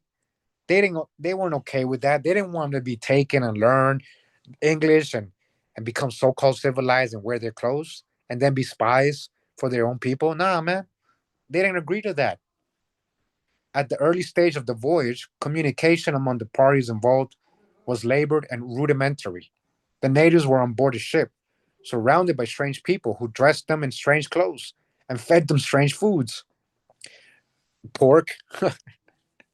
George Minster had seemed pleased when introduced to the girl, Fugia Basket. He was much less cordial, at least at first, to Boat Memory. Remember, that's one of the other guys. They named him Boat Memory. You know, the Indian guys, right? The three initial hostages made fun of Orundelico, discussing the difficulty experienced by the newly Christian Jemmy Button. Hazelwood knows that he had to endure all the novelty outlined above, but aboard the ship he was also expected to live in close quarters, not only with the foreigners, but also with three mocking members of an enemy tribe. The Indians clearly did not comprehend Fitzroy's vision of their ultimate destiny. They had no way of knowing that the intention was to turn them into simulacra of Englishmen. These shadowy resemblances would then be returned to their homes as missionaries of British culture, see, as hijacks, as sellouts, as spies. They were to be a virus to infect autochthonous culture with European civilization, autochthonous, the indigenous people of the land. So these are literally autochthonous people. The fusions, like Charles Darwin said, one of the oldest people in the world, guys, that kept their lineage intact. They didn't mix. They were when the Europeans encountered them. These people were very ancient guys, very ancient and giants. On the night of October 13th, 1830, as the Beagle entered Falmouth Harbor on a mail call, the native eyes were almost closed. Then a steamship passed close by. To them, the thing belching smoke seemed like a monster. It was their first reaction to England. As for what Britons made of them, they received more subdued reception than those who came in earlier eras. From Falmouth, the ship proceeded to Plymouth. Indians were becoming old hat. So people didn't care about Indians anymore. It wasn't an attraction, basically. Well, like, yeah, we've seen them already. Fitzroy had taken care to get the quartet vaccinated for smallpox at a stopover in Uruguay. So the late 1800s, how they have vaccines? Wow. Wow. In Uruguay, huh? But he did not trust the quality of the foreign vaccine. He was right to be skeptical. Records indicate that when he took them to be re-vaccinated at the Royal Naval Hospital at Plymouth in November, both memory had the disease. So their vaccines didn't work, just like COVID. He died on November 11th. By then, Fitzroy had had the natives vaccinated 4 times. Damn. That's literally like COVID. Oh, you got to get on the third shot. Oh, you got to take the third one. Oh, you got to take the fourth one now. Fitzroy's grand plan was that the Indians will remain in Britain about 3 years. Though his connections, he made arrangements. Sorry, through his connections, he made arrangements for them with Walthamstow Infant School, a boarding school outside of London. He asked that those in charge educate the Indians in English and the plainer truths of Christianity as, as the first objective, and the use of common tools, a slight acquaintance with husbandry, gardening, and mechanism as the second.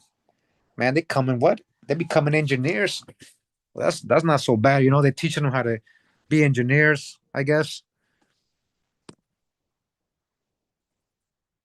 The two youngsters, Basket and Jenny Button, were malleable and made good progress in their studies.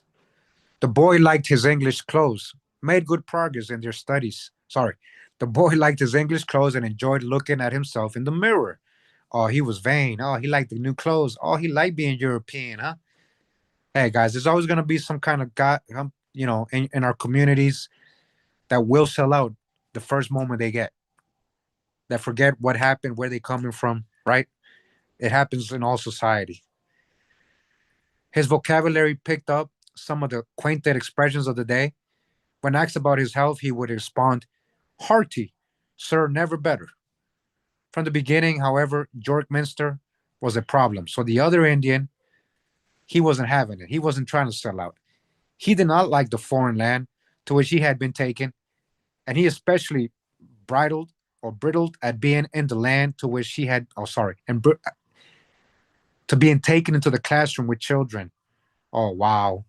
They were putting him in kindergarten, right? Oh, man. He was in his mid 20s.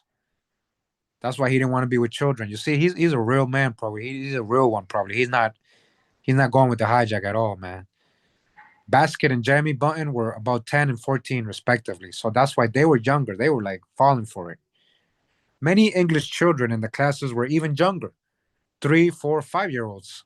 George became glum and quarrelsome, you see? They literally put him with kindergarteners. That's why I literally wasn't making it up. George Minster attitude. Remember, that's the name they gave this Indian from Terra del Fuego, a Yamana. His attitude probably resulted in Fitzroy sometimes leaving him behind when he took the other two surviving indigenes on social outings. According to Nichols, as an accomplished amateur scientist and already a renowned explorer, Fitzroy was exhibiting his fusion as performing curiosities. Now they're going around like freak shows. He's making money like a circus, right? Making money off of them. Jorg was included in the most significant of the natives' showings, a royal audience with King William IV and Queen Adelaide. An engraved summons arrived from the British monarch and his queen. Marx notes that there was no word for king in either of the charges, in either of the fusion languages spoken by the three Ala Khaluf and Yamana. There was no word for king, huh? That's interesting. Fitzroy's charges could not understand what was really about to happen, though it was impressed upon them that it was of great significance. Jemmy spit polished his best boots and chose a pair of yellow chamois gloves that fit him tightly and well. Basket was given a new dress and bonnet, while George Minster rather inexplicably was put in clerical garb. Huh. Oddly enough, perhaps solely for the reason that he had been dubbed George Minster. Wow. Fitzroy described the meeting and how it came about as follows. During the summer of 1831, His late Majesty expressed a wish to see the Fuegians, and they were taken to St. James. His Majesty asked a great deal about their country, as well as themselves, and I hope I may be permitted to remark that during an equal space of time, no person ever asked me so many sensible and thoroughly pertinent questions respecting the Fuegians and their country, also relating to the survey in which I had myself been engaged, as did His Majesty. Her Majesty Queen Adelaide also honored the Fuegians by her presence and by acts of genuine kindness which they could appreciate and never forgot. So this is very interesting history for me, guys, because I never knew this part of the Fuegians, you know, mingling with Europeans or, being taken, at all. Like I never really knew this or pictured that. In particular, it seems that the Fugia Basket, the girl, right, charmed the royal couple. According to Fitzroy, she, the queen, left the room in which they were for a minute and returned with one of her own bonnets, which she put upon the girl's head. Her Majesty then put one of her rings upon the girl's finger. The queen also gave her a small embroidered purse. A merry King William filled the bag with coins, telling the child to use it to buy her trousseau. Charles Darwin, listen, guys, see, I told you, I know a lot of history, guys. I know a lot about a little and a little about a lot, like Con Drop says, right? Shout out to Con Drop. Shout out to Con Drop. I use his phrases, guys, because I respect him a lot, not because I'm copying, right? Charles Darwin will enter our story of the Red Atlantic momentarily. But Fitzroy, in his narrative of the voyages of the Beagle, expressed what might be called a proto social Darwinism. All right, listen, guys, and how the Americas and the Fusions played a large role in the hijack they created, guys. This is what I'm saying. In his account of his native wards, education, and exposure to British culture and Christianity, not only refined their demeanor, but also gave them, to his English colonialist eye, finer physical features. Describing their appearance, he wrote, the nose is always narrow between the eyes, and except in a few curious instances, is hollow in profile outline, or almost flat. The mouth is coarsely formed.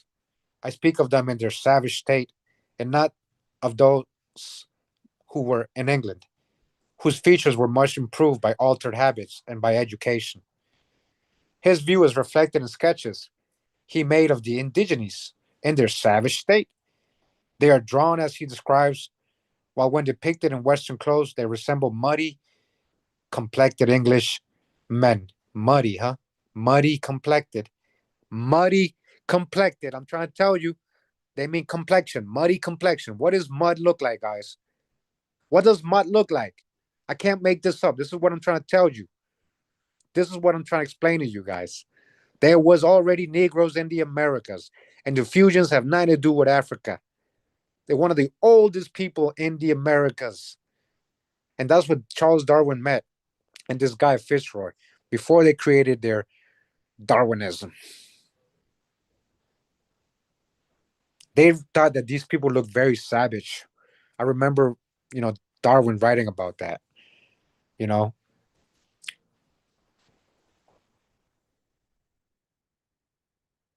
So they are drawn as he describes, well, they're depicted in Western clothes. They resemble muddy complected Englishmen. Again, guys, we just talking about so swarthy, so called black. You want to call it that? Melanated folks, colored folks, what swarthy, whatever you want to call it. Muddy complexion, huh? Englishmen, their features, if not their color, much refined. I told you guys. See, Fitzroy's original scheme was that the Indians would remain in Britain for 3 years. Yet after less than a year, hasty plans were made of a second voyage of the Beagle, upon which the captain would return the indigenes to their Tierra del Fuego homelands. There were probably multiple reasons for this, but the precipitating factor appears to have been that York Minster developed an excessive and presumably sexual attachment to the pubescent fugue basket. Huh, now he likes, he's kind of feeling the other native girl, right, that they stole. Fitzroy was not the only man in this story with an obsession. The entire experiment in social and moral uplift teetered on the verge of collapse. The second voyage of the Beagle began after several frustrating delays. On December 27th, 1831, on board the ship, in addition to three South Americans, was a budding young naturalist named, listen, Charles Darwin, okay? I told you. I told you he was on this ship. He went to the Americas. Like, guys, this is deep. You got to understand that, like, why did he write his book after he went to the Americas? Because he found out the truth and they had to lie because they knew history was a lie. They had to sugarcoat. They had to create this false origin for humans and all that. They had to, I don't know what other reasons, but it's crazy that it happened right after he traveled to the Americas and he met these ancient so-called black Indians, right? So Charles Darwin was on this ship, right, on the second voyage. His observations from the trip would lead to his book, Voyage of the Beagle, on the origin of species. And the origin of species. That's the book I'm telling about. You see, his expedition, his observations from this trip going to the Americas, guys. Right after that, he wrote on the origin of species, guys. Not because he traveled to Africa. You see what I'm saying? Make it make sense. Make it make sense. It doesn't make sense to me. Somebody make it make sense. I wish I can read the chat. I can't. But anyways, so after these observations, you know, he had in the Americas, he wrote his theory of evolution of monkeys and all that, origin of species, establishing the foundations of our modern theory of evolution. Theory, theory, theories are not facts, and you still believe in out of Africa theories, and it's all based on Darwinism, based on theory. You don't know that. Lucy, the bone that you try to go back to, say, oh, the oldest humans from Africa, that's a monkey. That's an ape. Look it up right now. Put Lucy, ancestor Lucy, and go to images so you can see what I'm talking about. So if that's your ancestor, well, good for you. I'm not an ape. And a lot of us here in this channel, we know we're not from apes. And that's blasphemous, man. Against Hawa, man. Straight up. Straight up, man. It's literally blasphemous to believe in out of Africa theories because it goes with Darwinism. You guys don't even know that, and you're like supposed to be Christians and all holy and all that, Hebrew Israelites and all that, but you're being blasphemous when you think everybody came out of Africa based on out of Africa theories, which is based on Darwinism. people coming from apes, which they never found the missing link. There is no proof of none of that, right? Either way, he wrote all that after his travels, right, to America. I told you that earlier. Hence the title of Peter Nichols' biography of Fitzroy, Evolution's Captain. That's why they named that book that, because he was traveling with Charles Darwin. Yet in that book, Nichols notes, although thrown into intimate contact with them for more than a year, Darwin's impressions of the Fuegians were less savvy than his observations of the natural landscapes he glimpsed at the Beagle's ports of call. You see, he met Fuegians, is what I'm saying. He agreed largely with Fitzroy's opinion of their innate personalities and characteristics, which the captain had derived from his ideas about facial features and the mumbo jumbo of phrenology. All right. I just want to say something here, guys. The Fuegians, guys, had big, thick lips. This is how they're described in other books. Flat noses, as they said earlier. And as you saw earlier, muddy complexion. What is the color of mud? Come on now. Come on now, guys. So they were trying to say, like, these people, ooh, they look like so savage, right? Like, come on, that's the hijack, you know? People's stereotypes and prejudices and all that. Literally, Darwinism is based on mad prejudice that he saw and that he observed with American Indians. Can you believe that? Not even with Africans. Not even with Africans. Like, make it make sense. For their part, the returnees strolled the deck of the vessel in their English finery, looking like oddly displaced tourists. Finally, the last passenger on board was a young and eager missionary named Richard Matthews. The objective was to establish a Christian mission station in the Tierra del Fuego with the participation of the returnees, whom he would continue to tutor. The Beagle reached the southern extreme of South America in December 1832.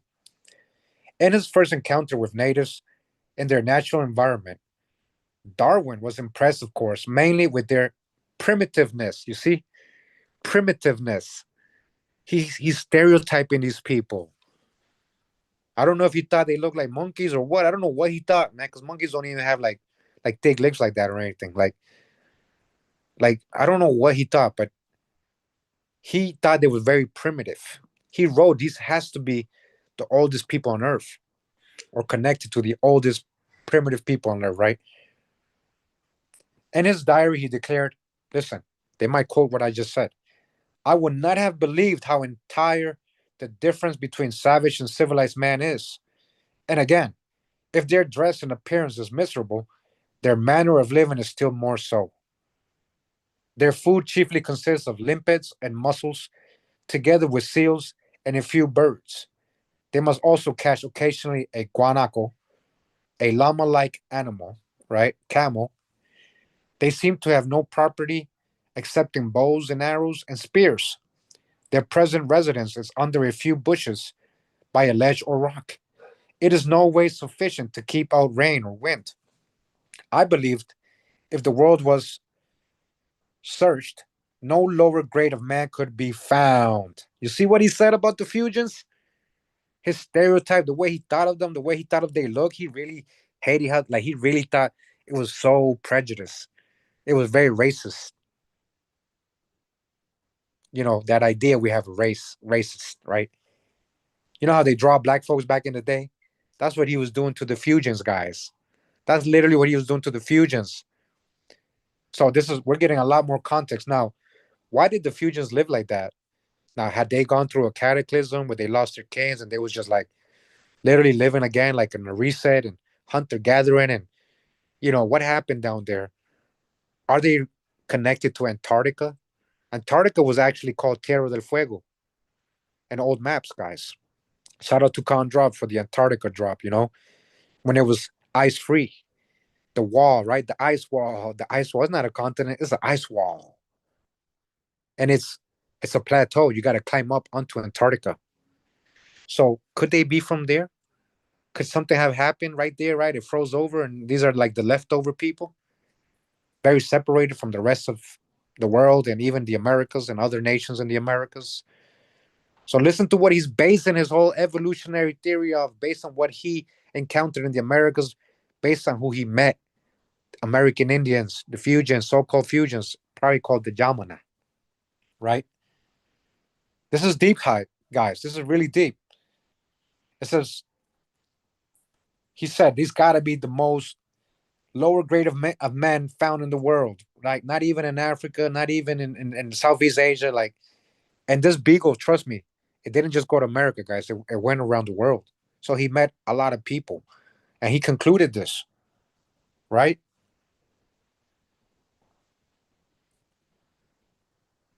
The South Sea Islands. So the South Sea Islanders are civilized compared to them. That's what I just said. The people from Southeast Asia, like the Papua New Guinea and all that, he said they're actually civilized compared to these people. So something had happened with the Fujians. Why were they living in such a so-called savage state, like more uncivilized than the most so-called savage nations in the world? They were even more so-called savage than the other savage nations of the world, right? Savage, right? That's a dirty word to say, but that's the only word I can use to try to describe what I'm trying to say, right? Think about what they're saying here, guys. This is deep. I gotta do a follow-up video on this eventually, and just break it down, right? Read his book, and just like break it down, right? So, anyways, the South Sea Islanders are more civilized compared to them, and the Eskimo in subterranean huts may enjoy some of the comforts of life. George Minster and Jemmy Button were embarrassed by these indigenes. Dressed in their gentleman's finery, they both mocked them. Jemmy, in actuality, couldn't even understand them, though George could, but pretended not to. So these three fusions that had been taken to England, they had a couple years and they had kind of been anglicized.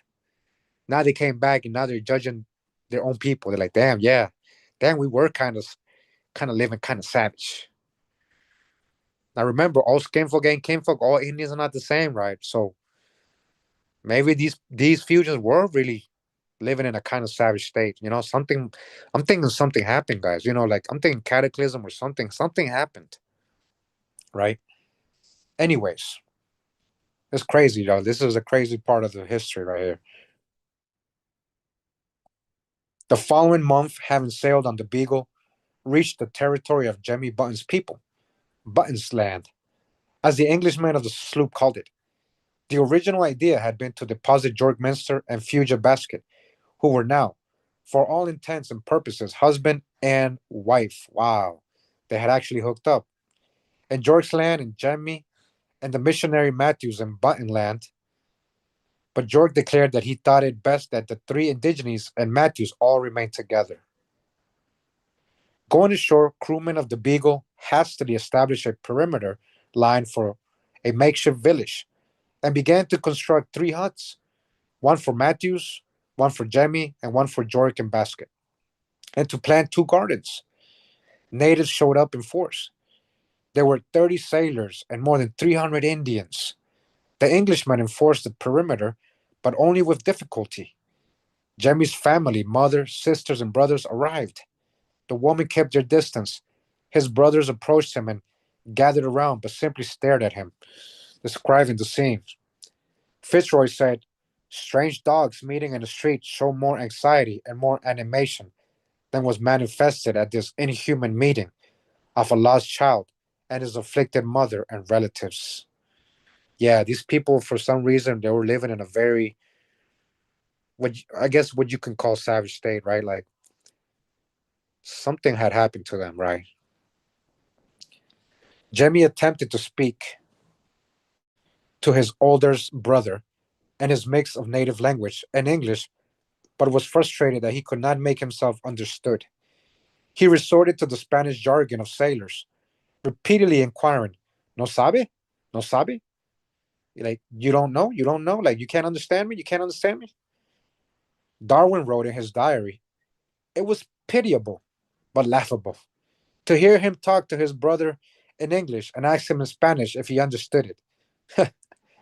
I do not suppose any person exists with such a small stock of language as poor Jemmy his own language forgotten, and his English ornamented with a few Spanish words, almost unintelligible. During his time in France, Audi Haude may have been no longer capable of understanding the subtleties of Iroquois diplomacy, but poor Jemmy, after his sojourn in Britain, was unable to communicate at all. Wow, they had lost their native language, guys. After several days with genuine apprehension, Fitzroy ordered the crew to lift anchor, and the Beagle slipped out of sight. 9 days later, however, they returned to check on those he had left behind, his former captives and the missionary. Matthews and York and Jemmy, still in their English clothes, came down to the beach. Although initially everything seemed in order, Matthews privately informed Fitzroy that all was not well. After the Beagle's departure, there had been thievery, aggressive panhandling, even overt threats, and minor assaults on his person. So that the local people were like not having it. They're like, you're not one of us anymore, man. The gardens had been deliberately trampled. The missionary said that he feared for his safety if he remained, promising York and Jemmy to again return in a few days to see how things were going. Fitzroy took Matthews away. On February 14th, 8 days after Fitzroy returned with a small party in a single whaleboat, things seemed much improved. All three of his former charges met the captain on the beach. York and Jemmy dressed as usual. Basket, who had not left her hut in a week earlier, wore a clean dress. And Jemmy's mother appeared, wearing a dress her son had given her. The huts were undisturbed. Even the garden showed signs of recovery. Relieved, Fitzroy departed. In March 1834, Fitzroy and the Beagle returned one last time. When Jemmy canoed out to the ship, he was no longer in his fine clothes. He looked like any other native. Fitzroy observed that his fine features had reverted to their original appearance. Jemmy seemed so embarrassed by his appearance that he turned his back. Once on board, however, he seemed happy. He was bathed and clothed. His English was as good as it had ever been, and he proclaimed, "I am hearty, sir, never better." He dined at the captain's table and acted as if nothing had happened. So, guys, the fact that these type of Indians weren't bathing and they didn't weren't taking care of themselves, they didn't garden, they had no agriculture, they didn't even have huts. Something seems to definitely had happened to them, where they lost connection with who they were, or these are just one of your original hunter gathering people that never really, because maybe they didn't have leaders, or I don't know, they weren't in contact with other. I can't. I'm just conjecturing right here, but it's crazy, right? It's crazy that they're not bathing because the Indians didn't do that. Indians were clean. Indians bathed. Indians went to the rivers. Indians, especially, right?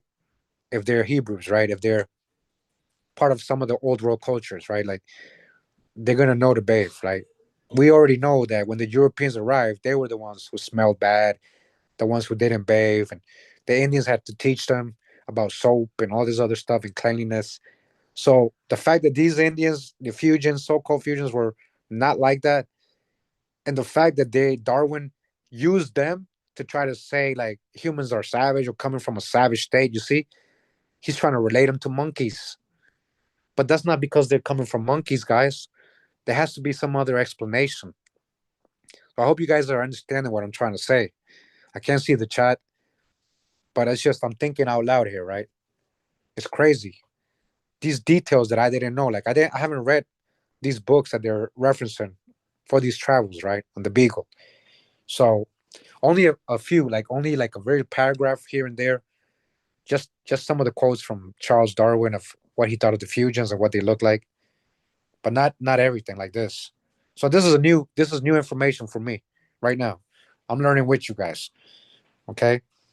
So he was bathed in clothes, right? All that. He dined at the captain's table. Okay. So Jet, the young man, could not remain on the ship. He canoed back to the beach. Nick Hazelwood describes the pitiable scene in his biography. Savage, The Life and Times of Jimmy Button. So you see, in this case, these type of Indians are living kind of savage. Like literally. That doesn't mean all Indians were like that, right? So it seems that they will grab like the situation of these Indians and they just start calling everybody savage, right, in the Americas. As George stripped him of his clothes, the crisp white shirt and the stiff breeches, the kid gloves and the button boots, he took from him the last vestiges of Englishness. Frightened, cold, and lost, this was when Jemmy realized his isolation. He could choose to maintain the charade that he was something else, that he had mission to achieve, a new way of life to pass on, or he could accept that he had been cast aside by all but those closest to him. Now a Jamana Indian, right? That's what they really are. He chose the only path that was open to him. He returned to his people, right? You see, the Europeans didn't really care about you, man. They was just using you, man. Fitzroy dreamed, dried to dust in front of his eyes. There was no more Jemmy Button. There was only Orundelico. All right. So that was an interesting section of this chapter, man. Wow. Wow. Definitely try to follow up on that and try to understand the Fusions, man. Like, who are they? Why were they living like that? Interesting. So we continue in the chapter. Again, the book, The Red Atlantic, chapter 1, Indian captive slaves. And, that's what the chapter's called. It says here, the Atlantic littoral. At San Agustin, Florida, on America's Atlantic littoral stands the Castillo de San Marcos National Monument. Originally built by the Spanish between the years of 1672 and 1695, it is a star shaped fort. Listen, star fort. Listen, are you sure the Spanish built this? Or was it there and they found it? Hey, that's the hijack. We got to, we are learning a lot these days, right? These days about the whole mud flood, reset, and these star forts and these buildings being older than what they're telling us. How the hell did they build a star fort in 1600s, guys? When they're newcomers there, they don't got no power tools, they don't got nothing. How did they build it? Think about that. Anyways, so-called Spanish, right? So-called crypto Jews and all this stuff and all this other, right? Yeah. So they're saying originally built by the Spanish between 1672 and 1695, the star-shaped fort, right? Constructed of coquina, a limestone-like sedimentary rock composed of shells. The fort was literally built out of the Atlantic. Wow. Wow. Is that like a geopolymer kind of thing? When Spain ceded Florida in 1821, following an American invasion known as the First Seminole War, Castillo de San Marcos became an American military post, rechristened Fort Marion after Revolutionary War hero Francis Marion. It was here in 1837 that Osceola, a leader in the revolt the United States called the Second Seminole War, was imprisoned. Prisoner, right? He had been lured into an American trap on the promise of truce negotiations. He died of malaria at another Atlantic outpost. Wow. So we remember Osceola, right? Fort Moultrie on Sullivan's Island at Charleston, South Carolina. That's where he died. Osceola was a Seminole from Florida, so-called Seminole, right? They had other names, guys. They didn't really call themselves Seminole. Yet Fort Marion on the Atlantic littoral became the place of confinement for Indian prisoners. Where? In South Carolina. Here you go, from hundreds of miles deep in the interior of the continent. It is through their lives that Fort Marion became a station on the Red Atlantic. Following the American Civil War westward, expansion began again in earnest, and the United States sought to confine the Indians of the horse cultures of the Great Plains to reservations in order to get them out of the way of settlement and, in theory, to protect their Indian wards from European depredations. Beginnings beginning about 1870, while hunters began The indiscriminate slaughter of the great buffalo herds of the plains.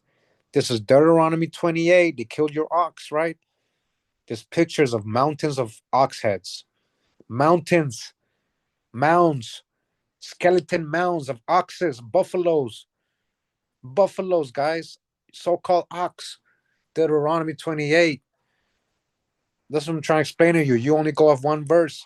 Oh, they got put in ships, man. What you mean? They were coming from Africa, obviously. Nah, man. Indians were put on ships too, and Europeans were put on ships, slaves as well, right? And then you're skipping all the other verses in the curses of Deuteronomy 20. You're skipping everything else. Talking about smallpox, talking about this, women leaving the children behind, people coming into their land, not them being taken and going somewhere else, but people coming into their land with swords. All right, make sense out of that. So the buffalo. So hold on. Where was I? So they slaughtered the great buffalo herds of the plains. This was in part to satisfy the market demand for buffalo robes, hides. It wasn't just for that, guys. It was to literally kill the Indian too, because that was part of that was their food source, that was their clothes, right? That's how they made their tents and all kinds of things, right? So killing the buffalo was also killing the Indian, right? It was also, however, part of the federal policy of reservation containment. You see, it was a form of economic warfare against the tribes. The bison provided them with everything. This is what I was just saying: food, clothing, shelter, and tools. By depriving them, the Plains Indians, of their traditional source of economy, the United States could more easily drive them to reservations and create a dependency on the government in them. U.S. Army General Nelson Miles himself, a veteran Indian fighter, captured the dual purpose behind the bison extermination in his memoirs, noting that within a few years, billions had been killed for their hides, and then writing, the buffalo, like the Indian, stood in the way of civilization and in the path of progress, and the decree had gone forth that they must both give way. All right. Now I'm about to say something that's going to be controversial to a lot of people that's listening. They're gonna get a little salty. They might get a little offended. But guys, when we're talking about U.S. Army, fighting these so-called Plains Indians, that's not a real tribe. Nobody calls himself Plain. Plain is a location, and a lot of these Indians were coming from the East Coast. They had been relocated there. You know, that's why they're living in tents, so-called teepees, not because they always lived in tents.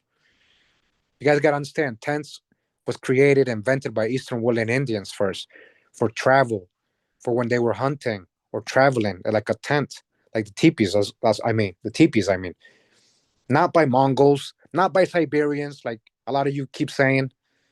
You guys got to dodge your own hijack. You guys got to know real history. And if you think I'm lying, go to the Encyclopedia American Indian Contributions to the World, and you'll see. Go to the word teepee, and it's going to tell you. Okay. So, anyways, what I was trying to say is that in these armies, it literally included your so-called Buffalo Soldiers. Hmm. Think about that. I know Bob Marley said it was because they had dreadlocks, but Buffalo Soldiers, they were killing buffaloes too, guys. They were killing other Indians. They were scouts. They were part of the U.S. Army. I know you guys don't want to hear that part of your ancestors, and I know some YouTube channels, they glorified, you know, these Buffalo Soldiers, and these were original cowboys, and doesn't mean these were good people always. It doesn't mean they were doing the right thing always, guys. You can't be biased. You gotta accept history as it is, and everything I'm saying, you can research it and see what I mean. I'm not kidding, guys. This is real history. Again, black on black crime, more and more war. Why would you be helping the U.S. government anyways? Why are you becoming a scout? Why are you becoming a Buffalo Soldier? Maybe some can say by force. Maybe some say they chose. I don't know, but still, they had to do certain things to other Indians, right? Even if they were their enemies, and I understand that. I understand if you're a Seminole and you become a Buffalo Soldier, and Apaches are not your friends; they're your enemies. So they didn't care. I'm just trying to tell you reality though, because that also included killing buffalo. I'm being serious right now, guys. All right. I hope you understand that. I can't see the chat. I know I keep going off on other things, but I'm taking the opportunity to just add little context here. Okay. You gotta, like I said, our ancestry includes the good, the bad, and the ugly. A lot of you just choose the good. You just want to be the good guys. Well, that's just being biased. That's not real. That's not reality. That's not real history. All right. And again, not all Buffalo Soldiers were evil or bad or killing buffaloes. I'm just telling you that they had to, part of their, you know, military work was to do that. Okay. And now I'm really thinking about the whole term Buffalo Soldier. Like I'm really thinking about that. Because remember, even the Europeans were so-called black. A lot of the Indians were black. So it wasn't just because they were black. All right. You got to dodge the hijack. Bob Marley didn't know no better, man. He knew, he heard about him, but he know no better. Remember, he was still a Pan African and all that. So, all right. I'm just saying. Anyways, Buffalo Soldier. He said they came from Africa, right? Isn't that a lie? So you're gonna trust Bob as the source? Anyways, we give much love to Bob because he had a righteous heart. He didn't know any better. That's me giving him the benefit of the doubt. Anyways, let's continue with the reading, right? So the buffalo stood in the way. They had to get rid of both the Indian and the buffalo, and they used soldiers for that. They used U.S. soldiers. A lot of these so-called buffalo soldiers were part of that. Miles pointed out that the domestic livestock that fed the nation took the place of the bison on the Great Plains. The unspoken irony is that native hunters also participated in the slaughter. Like I said, this is what I just said, Lee. I didn't know they were going to say that.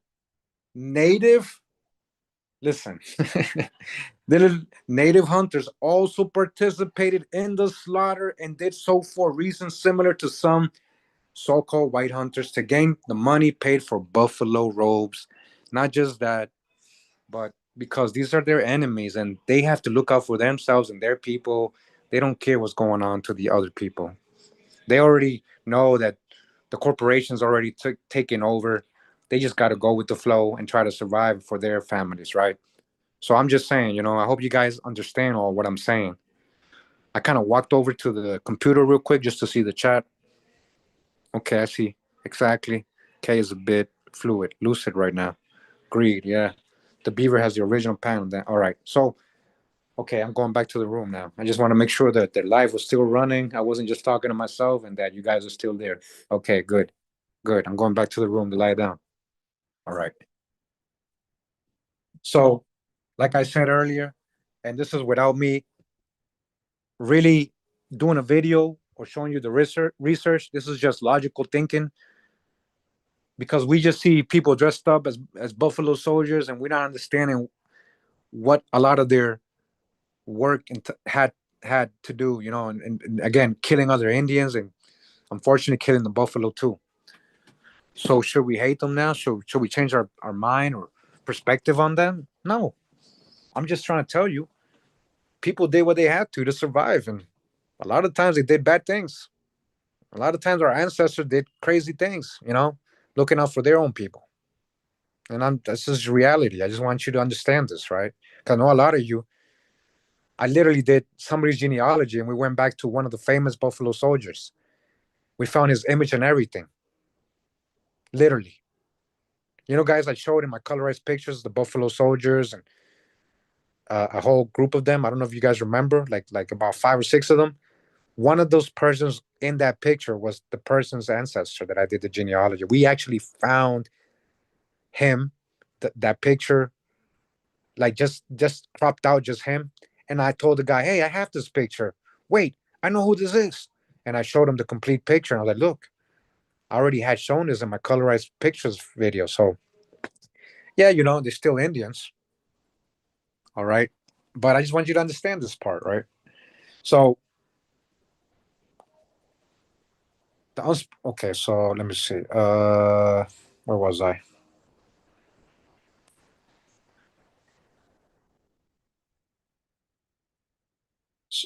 Okay, the Plains tribes, however, did not consent or easily capitulate to this economic targeting by Europeans. On December 12, 1874, Harper's Weekly reported the indiscriminate slaughter of the buffalo has brought many evils in its train. Among other bad consequences, it has been the direct occasion of many Indian wars, deprived of one of their chief means of subsistence through the agency of white men or European. The tribes naturally take revenge by making raids on European settlements and carrying off stock if they do not murder the settlers, though the periodical referred to multiple wars. The most immediate event that particip- precipitated the remark was the conflict that came to be called the Red River War, which was winding down at that time. By the spring of 1874, native anger toward the buffalo hunters, huh? Buffaloes on the southern plains had reached a breaking point. The bison herds were being systematically extirpated. At the same time, there were increasing numbers of European settlers moving into the area from which the Indians were being displaced. In the winter of 1873 to 1874, a Comanche medicine man and prophet named Isatai rose up with a vision that he had received directly from the Creator while in the spirit world, claiming that he possessed control over the elements of nature, the wind, rain, lightning, thunder, hail, and had the power to render himself as his followers impervious to bullets. Wow, he's like Neo. Bullets, he just stops bullets. He could even raise the dead. There were about 2,000 Comanches at large, and Isate began to unify them all. In May 1874, he summoned them to a meeting where Elk Creek joins the Red River. For the first time in all men's memories, all the Comanche bands attended and met in council. Moreover, such was the power and appeal of Isatai's message that most of that at large Cheyennes and Kiowas showed up as well. In the early summer, violence broke out. On June 27th, 1874, Isatai and the great Comanche war chief, Quanah Parker, all right, we have videos on him. I've shown his picture as well. I've shown this guy's picture, very swarthy, all right? And the Comanches and Apaches, all these people, very swarthy, even if you want to call them Mongols. When I've been telling you this is the true old world and you might be seeing it in reverse. If you believe in Mongols, then you believe in the Bering Strait theory and that whole Clovis culture bullshit that Graham Hancock debunked and all these discoveries of ancient sites way before Clovis culture is proven. Anyways, continuing. So this chief Quanah Parker led a force of up to 700 warriors against Adobe Walls, a small buffalo hunters stationed in the Texas Panhandle. Among the handful of defenders was William Barclay Masterson, a buffalo hunter who would later become famous as a lawman, better known as Bat Masterson. A few Europeans were killed at the beginning of the engagement, but fewer than 30 defenders held the attackers at bay. After a short siege, the attackers gave up. Isatai had stayed aloof from the battle, and despite a coating of bulletproof paint, his horse was shot out from beneath him. His followers deemed his prophecy false. In the wake of their failure at the Battle of Adobe Walls, the Indians began raiding all along the frontier. So he wasn't invincible. He wasn't immortal. The uprising stunned the US government and embarrassed the army. All right, the army, who's in this army, all right, both had assumed that the Indians of the southern plains had already been pacified. In hindsight, there may have been warning signs. On February 4th, there had been a battle at the Double Mountain Fork of the Brussels River. Soldiers had killed 10 Comanches in a running fight, but that had been the culmination of a punitive operation after the Indians stole livestock from local ranchers. More of a criminal action than warfare. And just a few days before Adobe Walls, 30 or so Cheyennes twice attacked troops escorting mail in northern Indian Territory and southern Kansas. So again, Who are all these troops? Who's in these troops, guys? Are we going to naively and biasly say, oh, these are all the European white man? You're saying no black folks are in these troops? They were, bro. They were. That's not. I'm not trying to say something bad. I'm just trying to tell you reality, guys. There's there's there's always two sides to a story. So they attacked these troops. These, however, were nothing like the mass attack on the Buffalo Hunter Station. The government gave the army a free hand, ordering it to subdue all the Southern Plains hostiles by whatever means necessary. 3,000 troops were dispatched in five columns from Texas, New Mexico, Colorado, and Indian Territory. One of the columns, commanded by Nelson Miles, to converge on the Texas Panhandle. The Indians mainly tried to avoid fights, but they occurred nonetheless. Though the Red River War dragged on into 1875, as the winter of 1874 to 75 settled in, resistance faded. In order to ensure the pacification of the Indians of the Southern Plains, to make sure that the hostiles remained on the reservation, some, like Quanah Parker, were selected to remain on the reservation as chiefs. Others, warriors and chiefs deemed most responsible for the fighting or for committing crimes during the outbreak, the worst of the worst, were to be shipped to Fort Marion for incarceration without the benefit of a hearing. The selection process did not go smoothly. Chiefs were exempted if they assisted with the selection or if they identified those guilty, right? If they snitched on their own people. You see that? Just like people going to jail and they get less time of crimes such as rape, murder of civilians, or horse theft. In other instances, the choice was simply arbitrary. During the spring of 1875, as the resistance of the Red River War collapsed, Indians surrendered in large numbers. The bands of the Cheyenne chiefs Graybeard and Stone Calf were instructed to camp near the Darlington Agency. The Cheyenne Agency in Indian Territory and Fort Reno, 33 of the most incorrigible were selected for imprisonment in Florida. A Cheyenne woman teased a prisoner named Black Horse. Why do they call this Cheyenne a Black Horse, guys? And in history, they I'm not even gonna say it. They probably tell us in history that this Fort Marion included Africans. But we'll keep on subject right here. It says Black Horse, right? Why are they calling him Black Horse? Knocked the smithy to the ground and ran. As he fled, he was shot. A melee resulted, and about 150 Indians broke out. On April 6th, soldiers caught up with the runaways at the sandhills nearby, and a battle ensued. Indian survivors fled to the camp of the holdout Chief Little Bull at Sapa Creek, 25 miles north of the Darlington Agency. On April 23rd, 1875, U.S. troops attacked the sleeping camp. The event became known as the Sapa Creek Massacre. Wow. U.S. troops, right? Again, sorry. I think I was covering the mic. I'm sorry. Oh, man.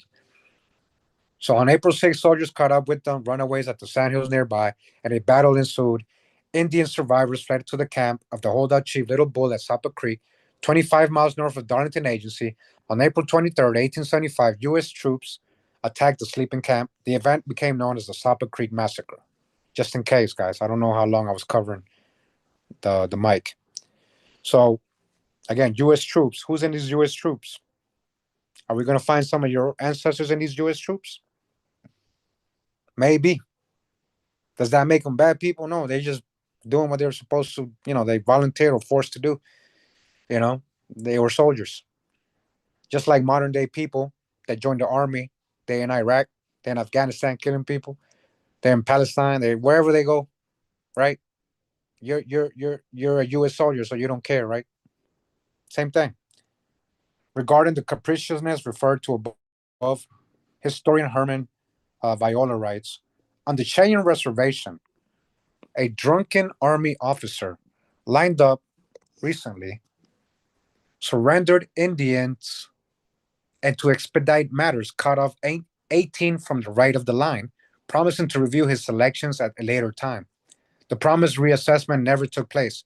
All 18 were sent to Fort Marion. In the end, 72 were selected for transport to Florida. The contingent comprised 33 Cheyennes, 27 Kiowas, 9 Comanches, 2 Arapahos, and a single Caddo.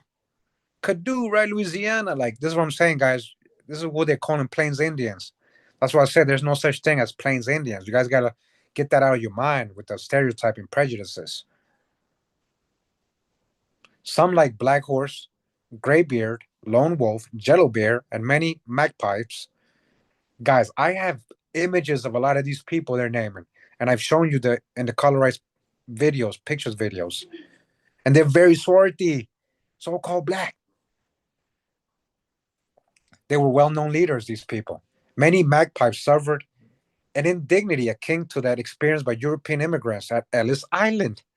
Somewhere along the way, he was registered in English as "heap of birds," and "heap of birds" he and his descendants would remain. The prisoners were taken to Fort Sill, about 75 miles south of Fort Reno, and the Darlington Agency. There, they were put in the charge of Lieutenant Richard Henry Pratt. When the American Civil War broke out, Pratt enlisted in the 9th Indiana Volunteer Infantry. Moving later to the cavalry, entering as a private, he distinguished himself. By the war's end, he had been breveted to the rank of major. He was mustered out in May 1865. He re entered the Army in March 1867, commissioned as a second lieutenant with the 10th U.S. Cavalry, a European officer commanding a company of Black Regiment. Black Regiment. Okay, there you go. That's it. I told you.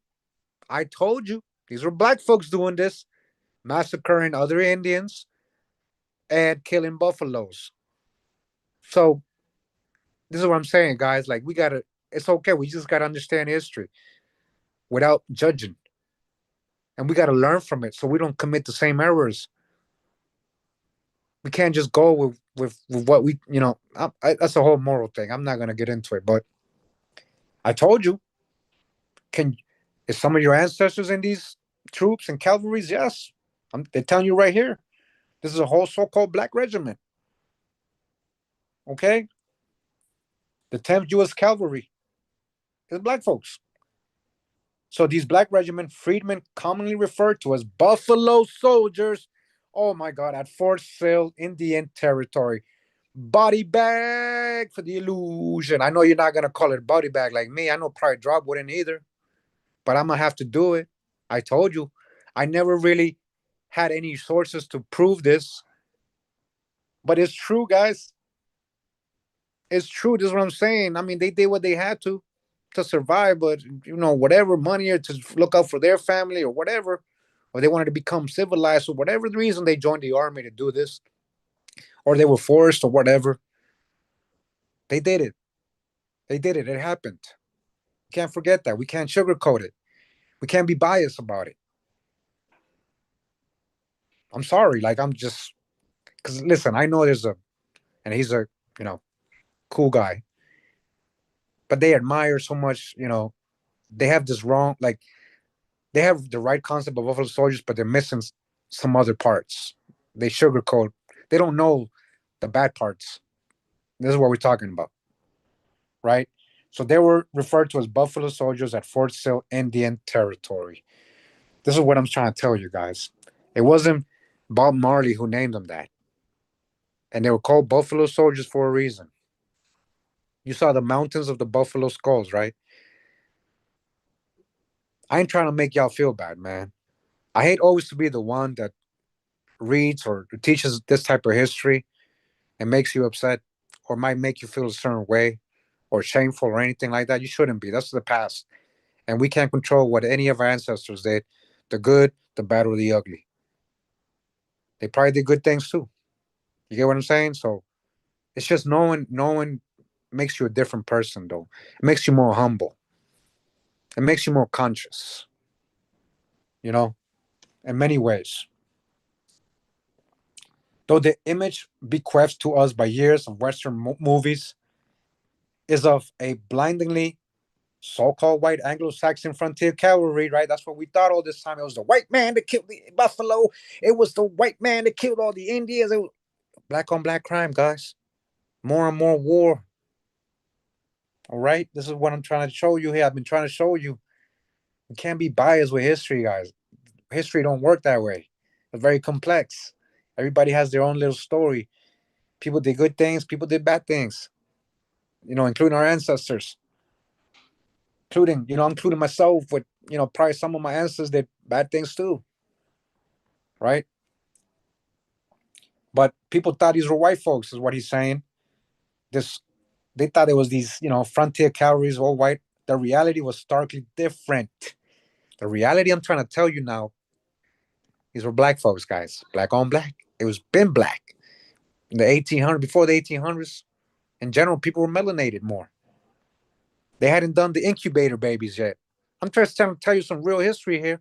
I'm just trying to make you think for real. Not like other people say, I'm just here to make you think. And he don't really talk about these things. He sugarcoats this history. He's biased about it, and he makes them all Indians when they could be half Irish, half this, half English, half whatever, man. You know, especially by the 1800s. The army that fought the Indian Wars was composed largely of German and Irish immigrants and African Americans. That's the hijack. So, what Germans? Remember what Franklin, Benjamin Franklin was saying, right? About the Germans. These Germans were black, so a lot of these Buffalo Soldiers might not even be Indians. You might be talking about your German or Irish ancestor. Well, they might be mixed by then already. They might have been here a couple generations and mixed with Indians, so they might be carrying Indian blood. That's why they're in the Seminole, whatever they're coming from. But they also might have other. This is what I was saying. They might also be mixed. They're not just full Indians like other YouTubers try to tell you and misinform you on and make you biased like them because you follow them blindly. Okay? So called Africans. What Africans? Pratt and his Buffalo Soldiers fought at the Battle of Double Mountain Fork during the Red River War. There's a source for all this. Guys, I'm really gonna follow up on this. I hate to do it, but I'm gonna have to. I'm gonna break a lot of people's hearts. They're gonna get mad at me. They're gonna say I'm trying to go at black folks, and that's not even why I would do that. It's just so you can have real context and understand the good, the bad, and the ugly. So they were in these wars. Now Pratt found himself the jailer of the hostiles, responsible for overseeing their transportation to Fort Marion. Cheyenne scholar and educator Henrietta Mann writes, viewed from the Cheyenne perspective, this exile was a disaster, banishment of isolation, was the sentence for intertribal murder, and the most extreme behavior in their social fabric. I came to look at the chat to see if anybody's being salty or trolling, and I see that it's not happening.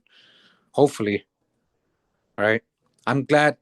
Look, listen. I appreciate all you who are real, who can grab this info and just understand it and not feel like pissed about it, and just understand that yeah, we gotta be accountable for everything, the good things and the bad things. Like we gotta stop being biased. All right. Just like when we were reading earlier about the Pequot massacre, right? Other Indians participating, right? It's the same thing, guys. It's the same thing. Oh, I see the hearts and the hundreds going up. All right, thank you, man. Yeah, humble yourselves. Thank you. Thank you. All right, I'm going back to the bed, guys. That's what makes me comfortable. Going back to the bed, man. All right. So, where was I? So, Cheyenne scholar and educator Henrietta Mann writes, viewed from the Cheyenne perspective, okay, I read that already. The man and the one woman had committed no crime in their cultural context to warrant such harsh punishment, as their prophets had predicted. The strange white man had even stranger concepts that were anathema to the people's way of life. The anguished wailing of the women massed along the hillside as their people were taken from them, could not convey the heartbreak and wrong associated with exile. Now, I've read that a lot of these people ended up in Cuba, ended up in North Africa, not just in the Fort Marion, guys. A lot of these people were being enslaved for real and being sent to plantations as slaves and, property, just like we read earlier. So, not Africans again. What man so movingly describes was true no less for the other tribal nations, facing the deportation of their citizens than it was for the Cheyenne.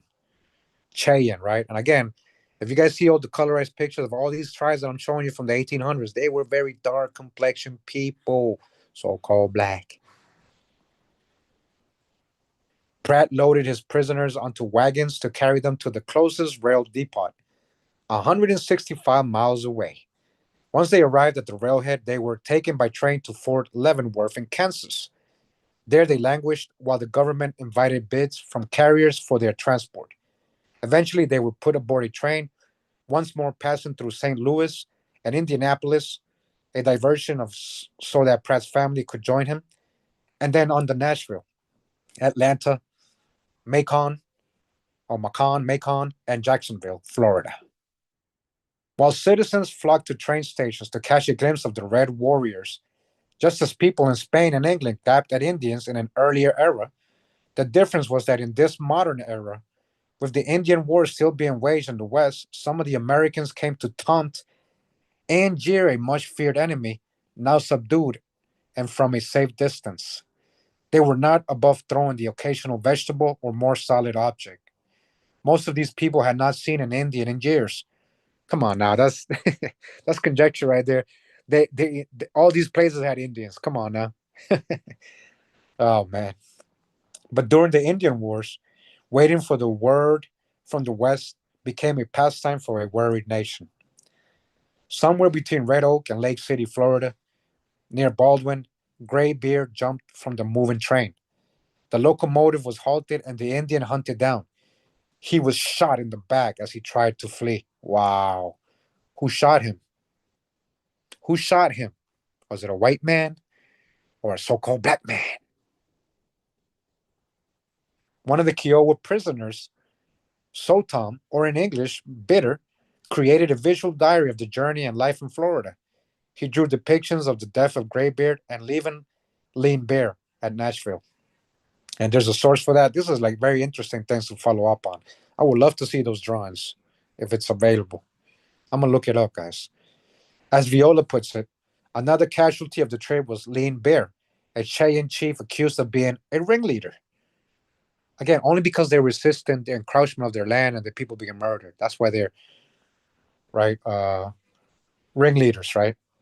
So outside of Nashville, the warrior cut his throat with a penknife and repeatedly stabbed himself.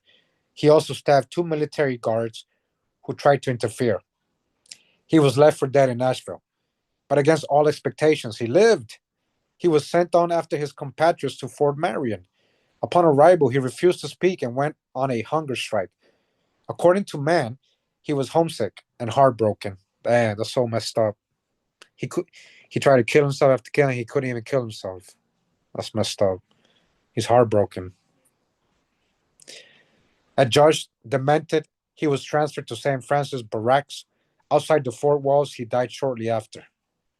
Arriving in Jacksonville, the original party, minus Graybeard and Lean Bear, was put aboard a steamship, which took the Indians not onto the Red Atlantic, but on the St. Johns River to Tocoy, Florida. There they got on a train once more for St. Augustine and Fort Marion. Sidney Lanier, the great poet of the Georgia coast, witnessed their arrival and characterized them as proper men, wary and greatly worn, with a large dignity and majestic sweep about their movements that made me desire to salute their grave excellencies. Yet they are confined by some as in authority in the lovely old fort, as unfit for them as they are for it. Though the poet is characteristically romantic in his impulse to salute those he paints as the typical 19th century noble savages, proud but fatigued in defeat, he nonetheless hits upon two very real truths. The decision to confine these Indians as prisoners of war was both cruel and counterproductive. The order of some ass in authority. And the 17th century fort was an unfit place of confinement. Fort Marion was never meant to be a prison. There were no cells. The prisoners were housed in the casemates of the old fortress, cramped, windowless, dungeon like rooms beneath the parapets. Most of these had very dirty sand floors. Like, listen to this, guys. Listen, this is messed up. There was little or no ventilation.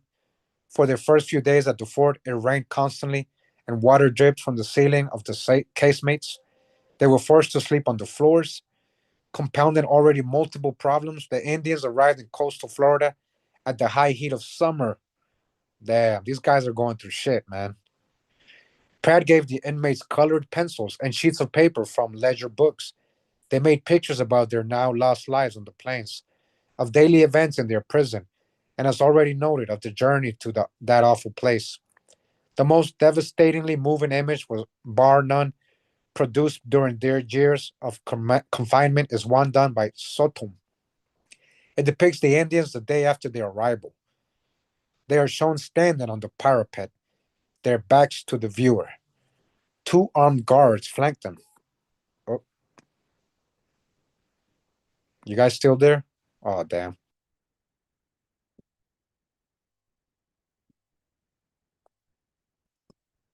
I got to make sure you guys are still there.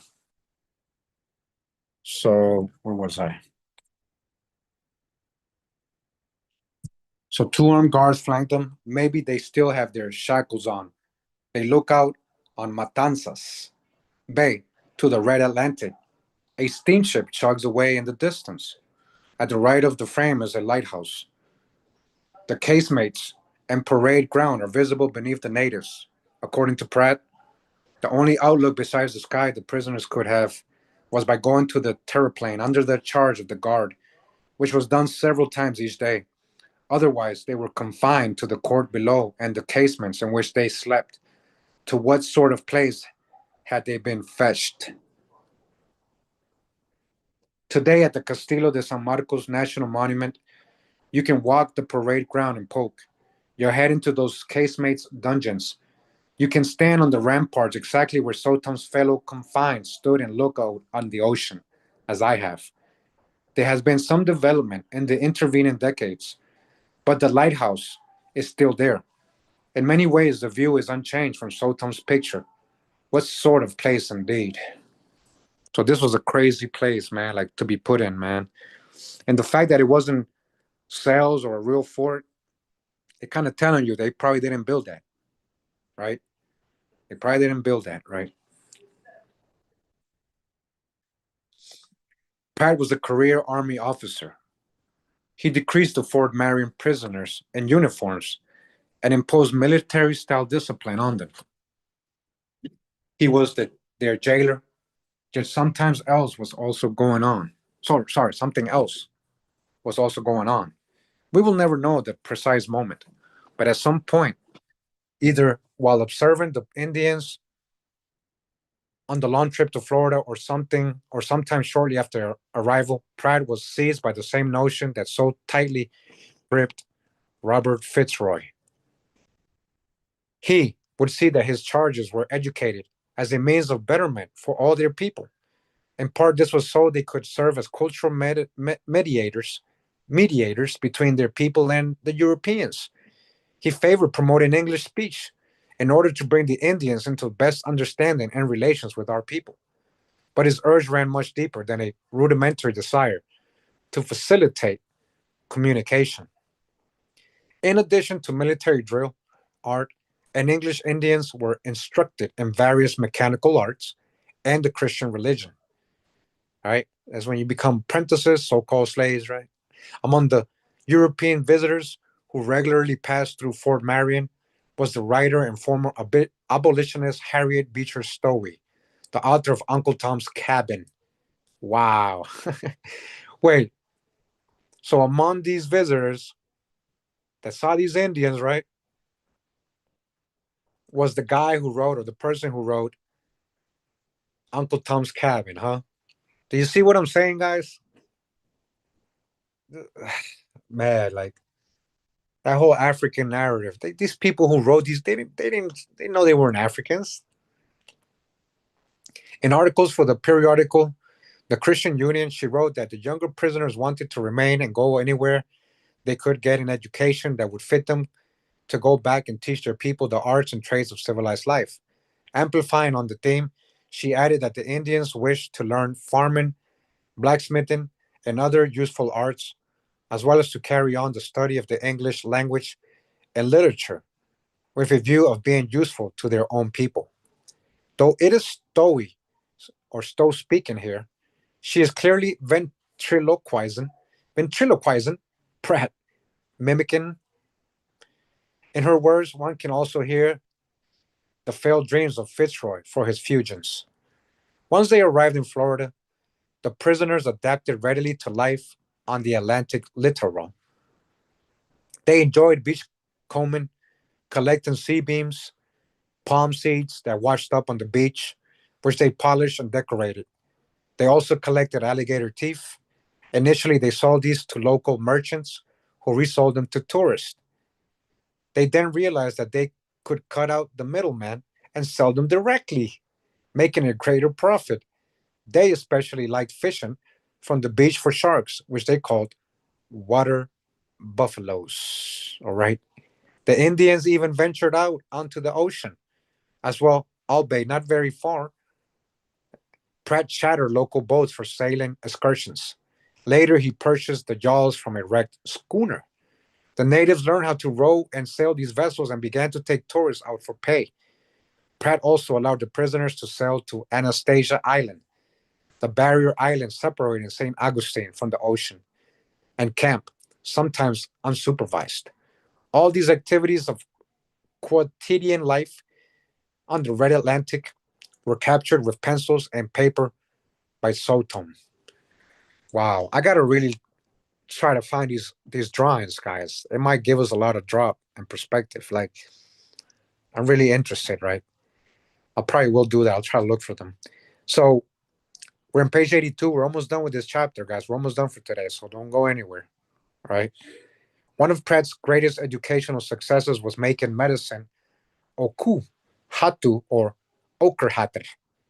In his memoirs, Pratt writes that Okerhater was one of the leaders of the Red River War and lists his age as 33.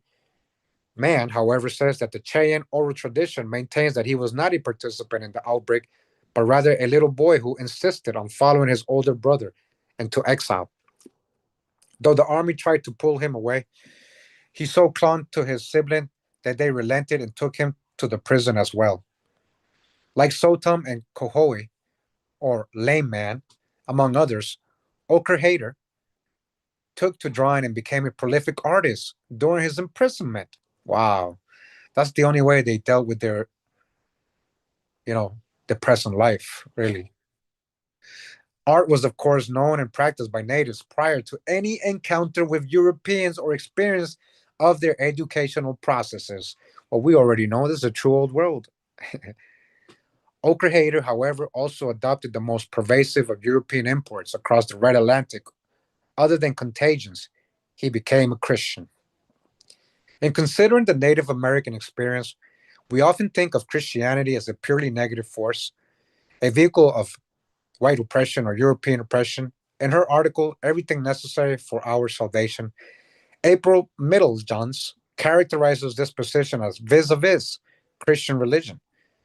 She says, its missionaries and rituals are portrayed as agents of a theological imperialism that, confident in its own superiority, aggressively colonizes Indian identities, cultures, and ecology. Certainly, there is a plenty in the historical record and in the lived lives of natives, from the reducciones in Latin America, advocated by Bartolomé de las Casas, right? When they were reduction means reduction, they were when they were killing people, right? Genocide, literally. And that's what Bartolomé de las Casas was talking about, to the boarding or residential schools in the United States and Canada. For it is for it as a force destructive of both native cultures and individuals, Choctaw historian Homer Noley, and his seminal First White Frost, says that too often missionaries confuse their own culture with their religious message, for which they advocated and forgot that the gospel was good because the gospel was good, not because native cultures and religions traditions were bad. George Stinker goes so far as to call what transpired in missionary conquest, albeit for Tinker, and an inadvertent one.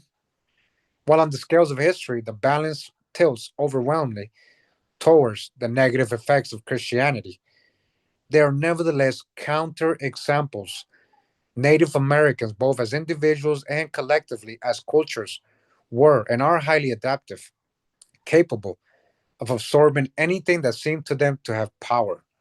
According to Middlejohns, after hearing of the Jesuit religion from a band of Canadian Iroquois around 1820, the Salish sent four separate deputations in 1831, 1835, 1837, and 1839, more than 1,600 miles through perilous wilderness and enemy territory to St. Louis to solicit a black robe for their community.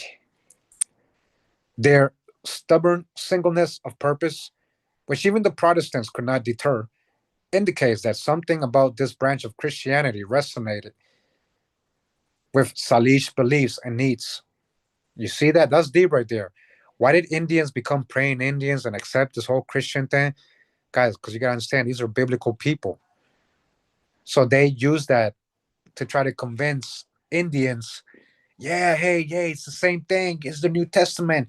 We got to get away from the old law. Here. Okay. Okay, sounds like something. Okay. Okay, I'll do it. In recent times, the late Vine Deloria Jr. is the native scholar most implicably critical of Christianity. Yet his great grandfather, as a chief of the Yankton Sioux, first invited Episcopal missionaries to come among his people, and he sent his own son, Tipi Sapa, right? Sapa, Black Lodge, Sapa, black. Sapa means black. That's why Saponi, right? The Saponi Indians literally means Blackfoot. So if you're Blackfoot from the southeast, you might be Saponi. Tipi Sapa, huh? Black Lodge, into the Episcopalian priesthood, becoming in the process Philip Deloria. From William Apes in the 1820s to Oker Hader to Homer Noley and beyond, North American indigenes have appropriated Christianity and made it their own. Hmm. Yeah, but a lot of them, see, so there's many that never took on the Christian thing, right? Never assimilated. In 1877, Mary Douglas Burnham, an Episcopalian deaconess, sponsored prisoners to serve as sextons in church. In April 1878, all the surviving prisoners were released. Burnham arranged for Okerhader and three others to go to St. Paul's Church in Paris Hill, New York. Funds were provided by George Hunt Pendleton, U.S. Senator from Ohio, and his wife Alice. Burnham also arranged for Okerhader's wife, Nomi, to join him. The parish priest, Father J.B. Wicks, took them in as members of the family and continued Okerhader's education. Within 6 months, Okerhader accepted Christian baptism and was confirmed shortly thereafter. He took the Christian name David after the ancient Israelite king of the Old Testament, huh? He tried to take the Prester John name, huh? So-called old. You mean the Torah? Oh, you mean the Torah? It's not nothing old about it. It's still the law. It still applies. He took Pendleton as a surname in honor of his benefactors. In Paris Hill, the four former prisoners became popular with the townspeople, as they had in Florida. They made a little money by selling things they made, such as handmade bows and arrows, and then teaching archery. Success of the Paris Hill group and a larger contingent at the Hampton Normal and Agricultural Institute for Negroes, listen, in Virginia, convinced Pratt that his great experiment in native education had indeed succeeded and could be replicated on a larger scale. Oh my gosh, what are they saying here? The Institute for Negroes, but they talk about Indians. Hello, native education, huh? But you call it Agricultural Institute for Negroes, huh? This is what I'm trying to tell you guys. Man, how they slide that right in there like that? and ain't going to emphasize, right? They ain't going to, they're just going to pretend like for us to ignore it, right? So native education had indeed succeeded in the Institute for Negroes in Virginia, okay? And it was replicated on a larger scale. He began to lobby for federal funds to start an Indian school. Oaker Hater's sponsor, Senator Pendleton, shepherd, shepherded legislation through Congress.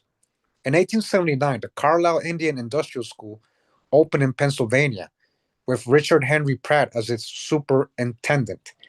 This first boarding school and all those that came after it, for good and for ill, are directly traceable to the experience of the Red River War, prisoners of the Red Atlantic. Wow.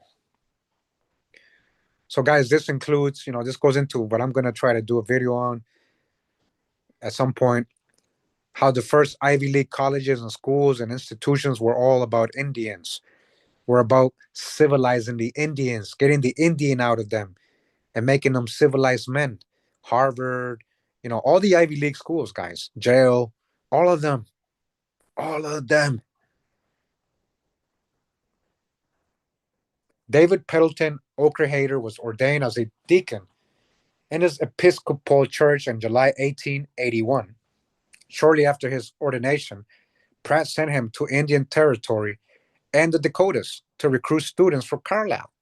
You see, according to Brad Luckenberg in his book War Dance at Fort Marion, Plains Indian War Prisoners, three of the most zealous Florida boys, Oakerhater, Sotum, and Telling Something, arrived back in Indian Territory on June 7th, 1881, not in July. They were accompanied by Oakerhater's mentor and friend from Paris Hill, John Wicks, to establish Episcopal missions. Long Luckenberg notes that Oakerhater's employment by the mission liberated him from dependency on the Indian Agency's ration system, writing. Untethered from both the agency and traditional chiefs, the former dog soldier was free to become a new kind of holy man. Confronting the participants and onlookers at the traditional Cheyenne Sundance, Oakerhater reminded his audience of his history as a warrior. You remember when I led you out to war, I always went first, and what I told you was true. Now I have been to the east, and I have learned about another captain, the Lord Jesus Christ. That's the hijack. Oh my gosh, man. You see what they're doing to the Indians? And he is my leader. He goes first, and all he tells me is true. I come back to my people to tell them about him, and I want you to go with me now in this new road, a war that makes all for peace, and where we never have only victory. The Red Atlantic had unquestionably worked its work on him. You see, it worked. He got brainwashed, literally. It worked. He got brainwashed. And then now he's trying to brainwash all his other people. Wow. Just like a lot of you are still brainwashed, stuck in that Christianity. You just like Oakerhater. And you're trying to make others convert to Christianity and praise Jesus. The Son, right? Son, S-U-N. In 1887, Oakerhater began serving the newly built mission in Bridgeport, in Indian Territory. In 1889, he moved to the Whirlwind Mission near Watonga. Watonga is Wakanda too, Watonga, on the Cheyenne Reservation. He retired in 1918, but continued to preach and serve as both a Cheyenne chief and medicine man until he died in 1931. I wonder if I have a picture of him. I'm going to look for it. I might have, unless he's not named, right? But I might have a picture of him, not even knowing, because maybe he's not named in the picture, but it just says, Cheyenne Indian, you know.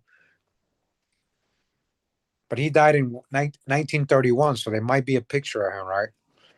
In 2012, the Mohawk convert Kateri Tekakwitha was canonized by Pope Benedict the 16th. Wow.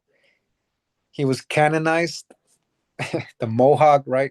Iroquois. Who's the who's the who's the ancient Romans? At the time, it was commonly said that she was the first Native American saint. Wow. Who are they making saints? This is what I'm saying. Anybody that goes with their hijack, anybody that helped them conquer the world or spread their Roman, Holy Roman Catholic Empire. That's who became a saint. At the time, it was commonly said that she was the first Native American saint. This ignores Juan Diego, the Nahua peasant, who saw the apparition of the Virgin of Guadalupe and was made a saint in 2002. If he existed at all, and the entire visitation story was not merely an elaborate evangelizing hoax perpetrated by the Catholic Church. Wow. It also overlooks Okerhater, who was canonized by the Episcopal Church in 1985. See, they reward these people who worked for them, right? Who helped spread their manifest destiny, the colonization, the conquest. So listen to this. This is very interesting. Juan Diego, that whole Guadalupe verse, that might be a fake story, guys. That might be a whole fake story. Listen what they're saying to introduce Christianity, right? To worship Mary. Ori Hori was a forced participant on the Red Atlantic, shipped to France as a slave to pull on the oars of the king's galley, right? Remember him? He was the one that went to the Mediterranean, came back, and sold out his people for money. And the lifestyle he was living now, rich, he lifted up the hatchet against his people and everything after he was a slave by the same people he's helping. Yeah. So after he's been shipped to France as a slave to pull on the oars of the king's galleys on the Mediterranean, the Red River war captives were sent to the Atlantic littoral as prisoners of war, as soldiers. Some like Okerhater and Coho were Cheyenne dog soldiers, again involuntarily. Yet many Indians willingly voyaged forth on the Atlantic, both as sailors and soldiers. It is to these volunteers that we now turn our attention. Yeah. Look, in the service of others, soldiers and sailors of the Red Atlantic. That is the next chapter, guys. So I'm going to end it right here for today. Right?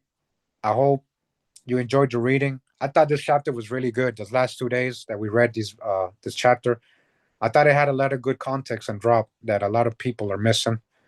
Right? So I hope you enjoyed it.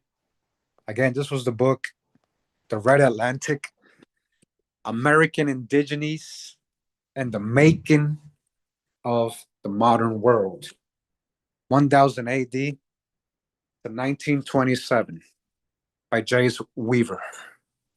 All right, shout out to Waze. What is it? Waze. Yeah, shout out to James Weaver for the drop. All right, get the book if you like it. If I haven't shared this on my Patreon, I'm gonna double check. I'm gonna share it on my Patreon so you guys can have it and own it there. If you don't have a copy, if you can't find it anywhere online, at least you can download it from my Patreon page and have it for yourself. You know. Again, I hope you guys really enjoyed the reading. I hope you see how powerful it is really to have context. You know, and understand little side stories that nobody really ever talks about. I'm glad you guys enjoyed it. I'm back at the computer now. I'm looking at the chat. I'm glad you guys enjoyed it. Yeah, how was the brother security? Let me see. No, we're here. Salute. Okay. Sula fucked over. Well, I'm just looking through the chat, making sure I didn't get no other donation. Well, I don't think I did. I didn't get no other donation, huh? Okay, that's all right. Oh, Carrie. Thank you, Carrie. I didn't say thank you to you. Carrie and the Prince of. I can't see the rest of it. So thank you for the 2 donations I got, guys. Appreciate it again. If you like what I do, support. You can support me on Patreon. If you don't want to do it on YouTube, which they take 30% of it, you can do it on Patreon. I have a lot of great books there and exclusive videos. All right. You can also become a channel member if you want to do it that way. If you don't want to go to Patreon, but again, they take 30% on YouTube. Anyways, hope you guys enjoyed it. 961 views for, let me see, how long we've been here? 3 hours? Oh, wow. I didn't really realize I was reading for 3 hours. That's not a lot of views. People don't like education.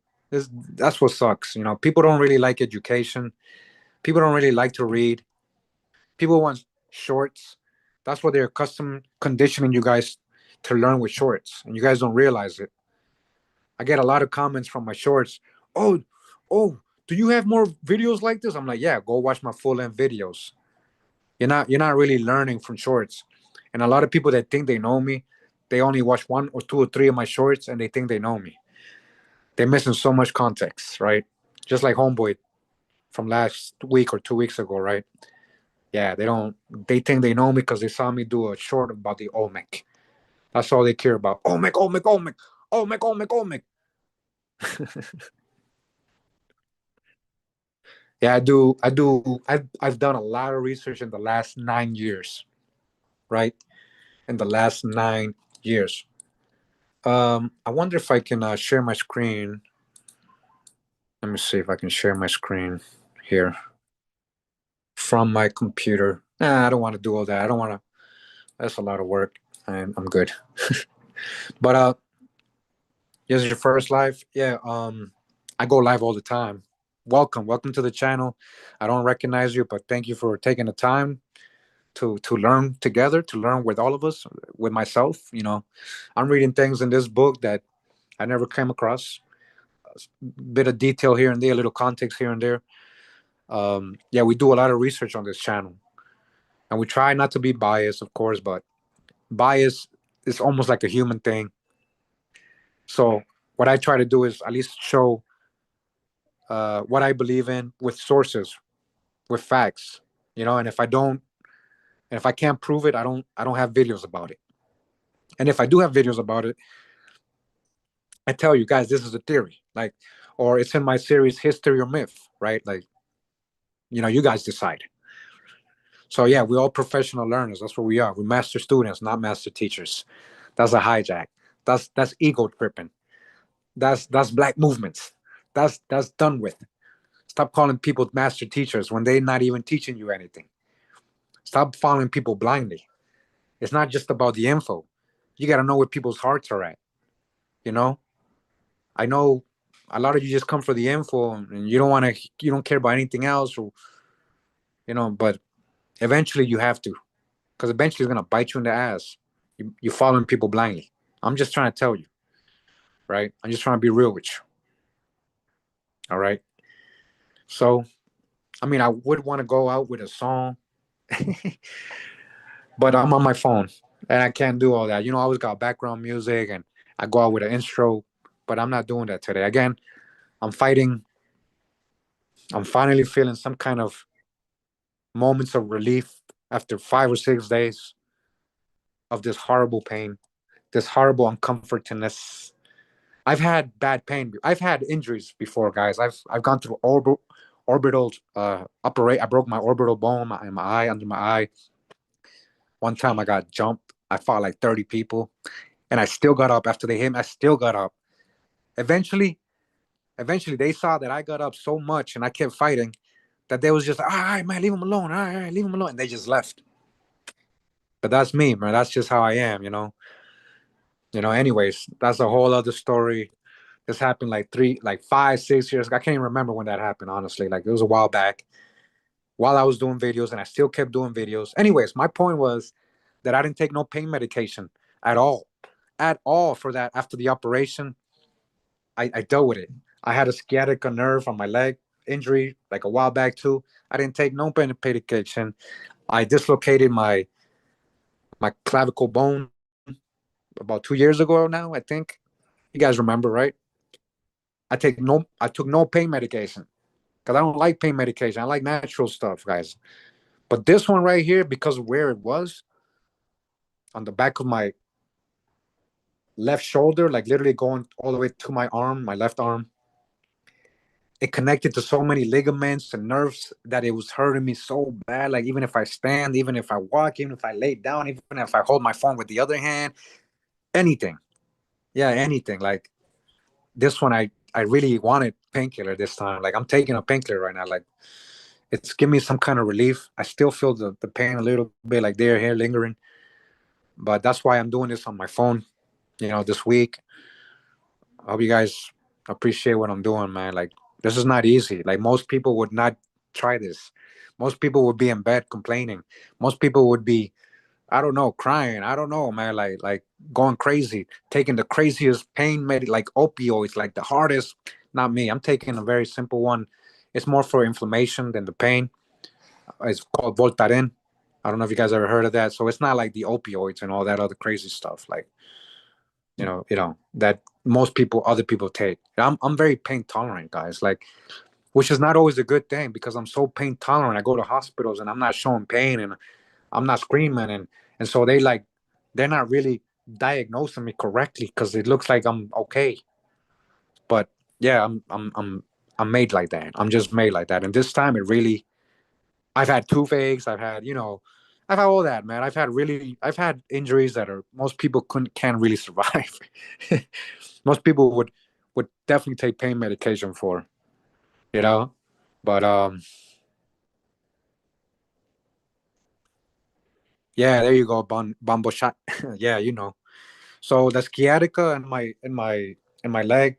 Luckily, after that was a horrible experience too. For like 2 3 weeks, I was in pain, and it was because of I did this sudden movement, and I wasn't stretching right, and it was crazy how it happened. But ever since then, I told myself I never want to have this injury, and I've been taking care of that. I do sciatic nerve stretches. I don't bend wrong. I make sure and it's been good. I haven't ever, but now I got this one like in my arm, because I removed the cyst that was non-lethal or anything. It wasn't cancer or anything, just a little bump that came out. It was a cyst, and they removed it. And the person that removed it did something to my nerves in my arm. So ever since then, even before my clavicle bone was dislocated, by playing soccer, right? That's how it happened. Um, I felt, yeah, it was crazy, crazy, freak accident. Anyways, because that happened, I neglected my nerve injury on my left arm, and I didn't really treat it because I had way more pain on my, you know, and so I had to carry things with my left arm because my right arm, my shoulder was, my clavicle bone was, healing. So I put a lot of strain on my bad arm that already had like a nerve issue, and so this is like a recurrent thing. And again, I never went to rehab for it. I should have. I went to rehab for my shoulder, my clavicle bone, and it was a great chiropractor. I'm going to him right now for this. He fixed me up. I don't have no pain on my clavicle bone. It's like healed, like really good. And I avoided surgery. As an alternative form, I avoided surgery because I didn't need surgery. They were trying to operate on me when they didn't need to. And I went to him, and I don't think, because I was in so much pain with my shoulder, I neglected my arm. Just, I forgot about it, right? And years later, 2 3 years later, here I go. So now I'm doing I'm really doing the chiropractor rehabilitation for it, and yeah, we are hopeful because he's already healed me. He's already helped me. He's a great chiropractor. Like, he's really good, really really good. Like, he may be rough sometimes, but that's all kind of chiropractors. They gotta kind of be rough sometimes, but he's very gentle too. At the same time, he tries not to be so rough like other chiropractors. But anyways, enough of me and my moments of misery and injuries. Yeah. Yeah. You guys remember my clavicle bone, right? It's still sticking up a little bit, but it's gone down a little bit. It's gone down. It was sticking out so much. Like, I can do push ups again, lift weights and all that. But my left arm is still, I never treated that nerve injury that doctor caused, because it was after the surgery that it started hurting me out of nowhere. I never had pains like this before. So it kind of like something in my back shoulder kind of like moved, and then it connected to the nerve of my arm, and that's when it got bad. Like, I didn't think. But anyways, we're dealing with it. We're getting through it. We're still continuing life. I gotta still provide for my family. I still gotta, cook for myself sometimes, do all kinds of stuff, and I still gotta live my life. So I don't have the benefit or the luxury to not do that. But that's what makes us different than most people, right? Yeah, Voltaren. I know. Like, all these. That's another reason why I don't take pain medication. But it's only three. He only gave me three. It's one a day. But guys, trust me, you would take whatever it take. You trust me, I'm pain tolerant, and this is painful even for me. Like y'all, y'all would all do it. I guarantee y'all would have the chance. I would all like. Trust me, I had sciatica. I'd operated my eye, my orbital fracture. I have a plate on my eye. I recovered without painkillers, and that was so painful. Like that was really painful and uncomfortable. And I still did it. I said, no, I ain't gonna take it. I don't want these painkillers, right? But this one, I saw that it wasn't healing. I saw that because I went to therapy last Thursday and he did sign. He gave me some other. I took natural medicine. It wasn't helping, guys. You know, so I was like, hey, like that shit you gave me didn't work, man. Like, so he gave me something stronger, 100 milligrams of Voltaren, and it's only three. I took already two. One more day tomorrow. That's it. And honestly, my stomach did feel it. I ate before I took it. I literally had diarrhea like after I ate, literally. And then my stomach was feeling weird. Like this shit is bad for your stomach, these pills, guys. If you're on pain medication, guys, just try to find alternatives. Because I'm not on pain medication 24/7 like a lot of people are. So I know it's painful, guys. I know it feels good to be a little drugged up and not feeling the pain. But guys, it's bad. It's harming you in another way. I'm telling you, somebody was on it right now, right? I don't feel good taking it, but I feel good that I get some kind of relief a little bit, right? That I'm actually able to like do this live. If not, I really wouldn't have done the live. Like yesterday, I was in more pain. Yesterday, when I recorded yesterday's video, I hadn't gone to the chiropractor yet, so that's why I'm feeling a little better today. Like so yesterday I couldn't go live like this. Even recording was like so hard.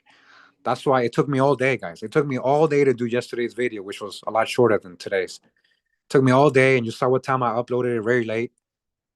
Uh, you know, anyways, we keep going, man. What doesn't kill us only makes us stronger, right? Yeah. Anyways, thank you for tuning in, guys. I hope you enjoyed. There's a lot of people already left. They're like, I don't want to hear about your pain stuff. All right, good. Leave. Thank you for tuning in. Appreciate you guys sticking around all the way to the end. Hope you're enjoying this book. We're definitely gonna get back into other chapters. I don't know when, but we'll see what I come with tomorrow. We'll see. I like to switch it up. I like to always switch it up. Um, I don't like going over the same things over and over. I like to switch it up. So we'll see. Appreciate you guys. Shout out to all my moderators in the live chat and everybody that was in the live chat. Shout out to all my Patreon supporters and my channel members. Thank you so much for holding me up. Thank you so much because I wouldn't even have the money to go to the chiropractor. I'd be suffering right now. Because YouTube don't really pay, guys. Like not me, at least not like people in the States and plus I'm shadow banned. They fuck with me, man. Like so I really appreciate like Jala Ja, thank you for that. I really, really appreciate it. Thank you. Thank you. Hawa. Thank you, man. Like you guys don't know how I really appreciate your donations. And I don't force it in the beginning of the video and you gotta log on to Patreon. I don't do 20-minute videos just to get views. I'm not I hope you see that after all these years, right? Anyways, thank you though. Thank you. I'm gonna go ahead and end the stream now, end the live with no music. Sorry about that, guys. No music today. Just my voice. Just my voice. Thank you very much. You have a great rest of your Tuesday. I'll give you your time back. Much love and respect. Pura vida, mi gente. Wow.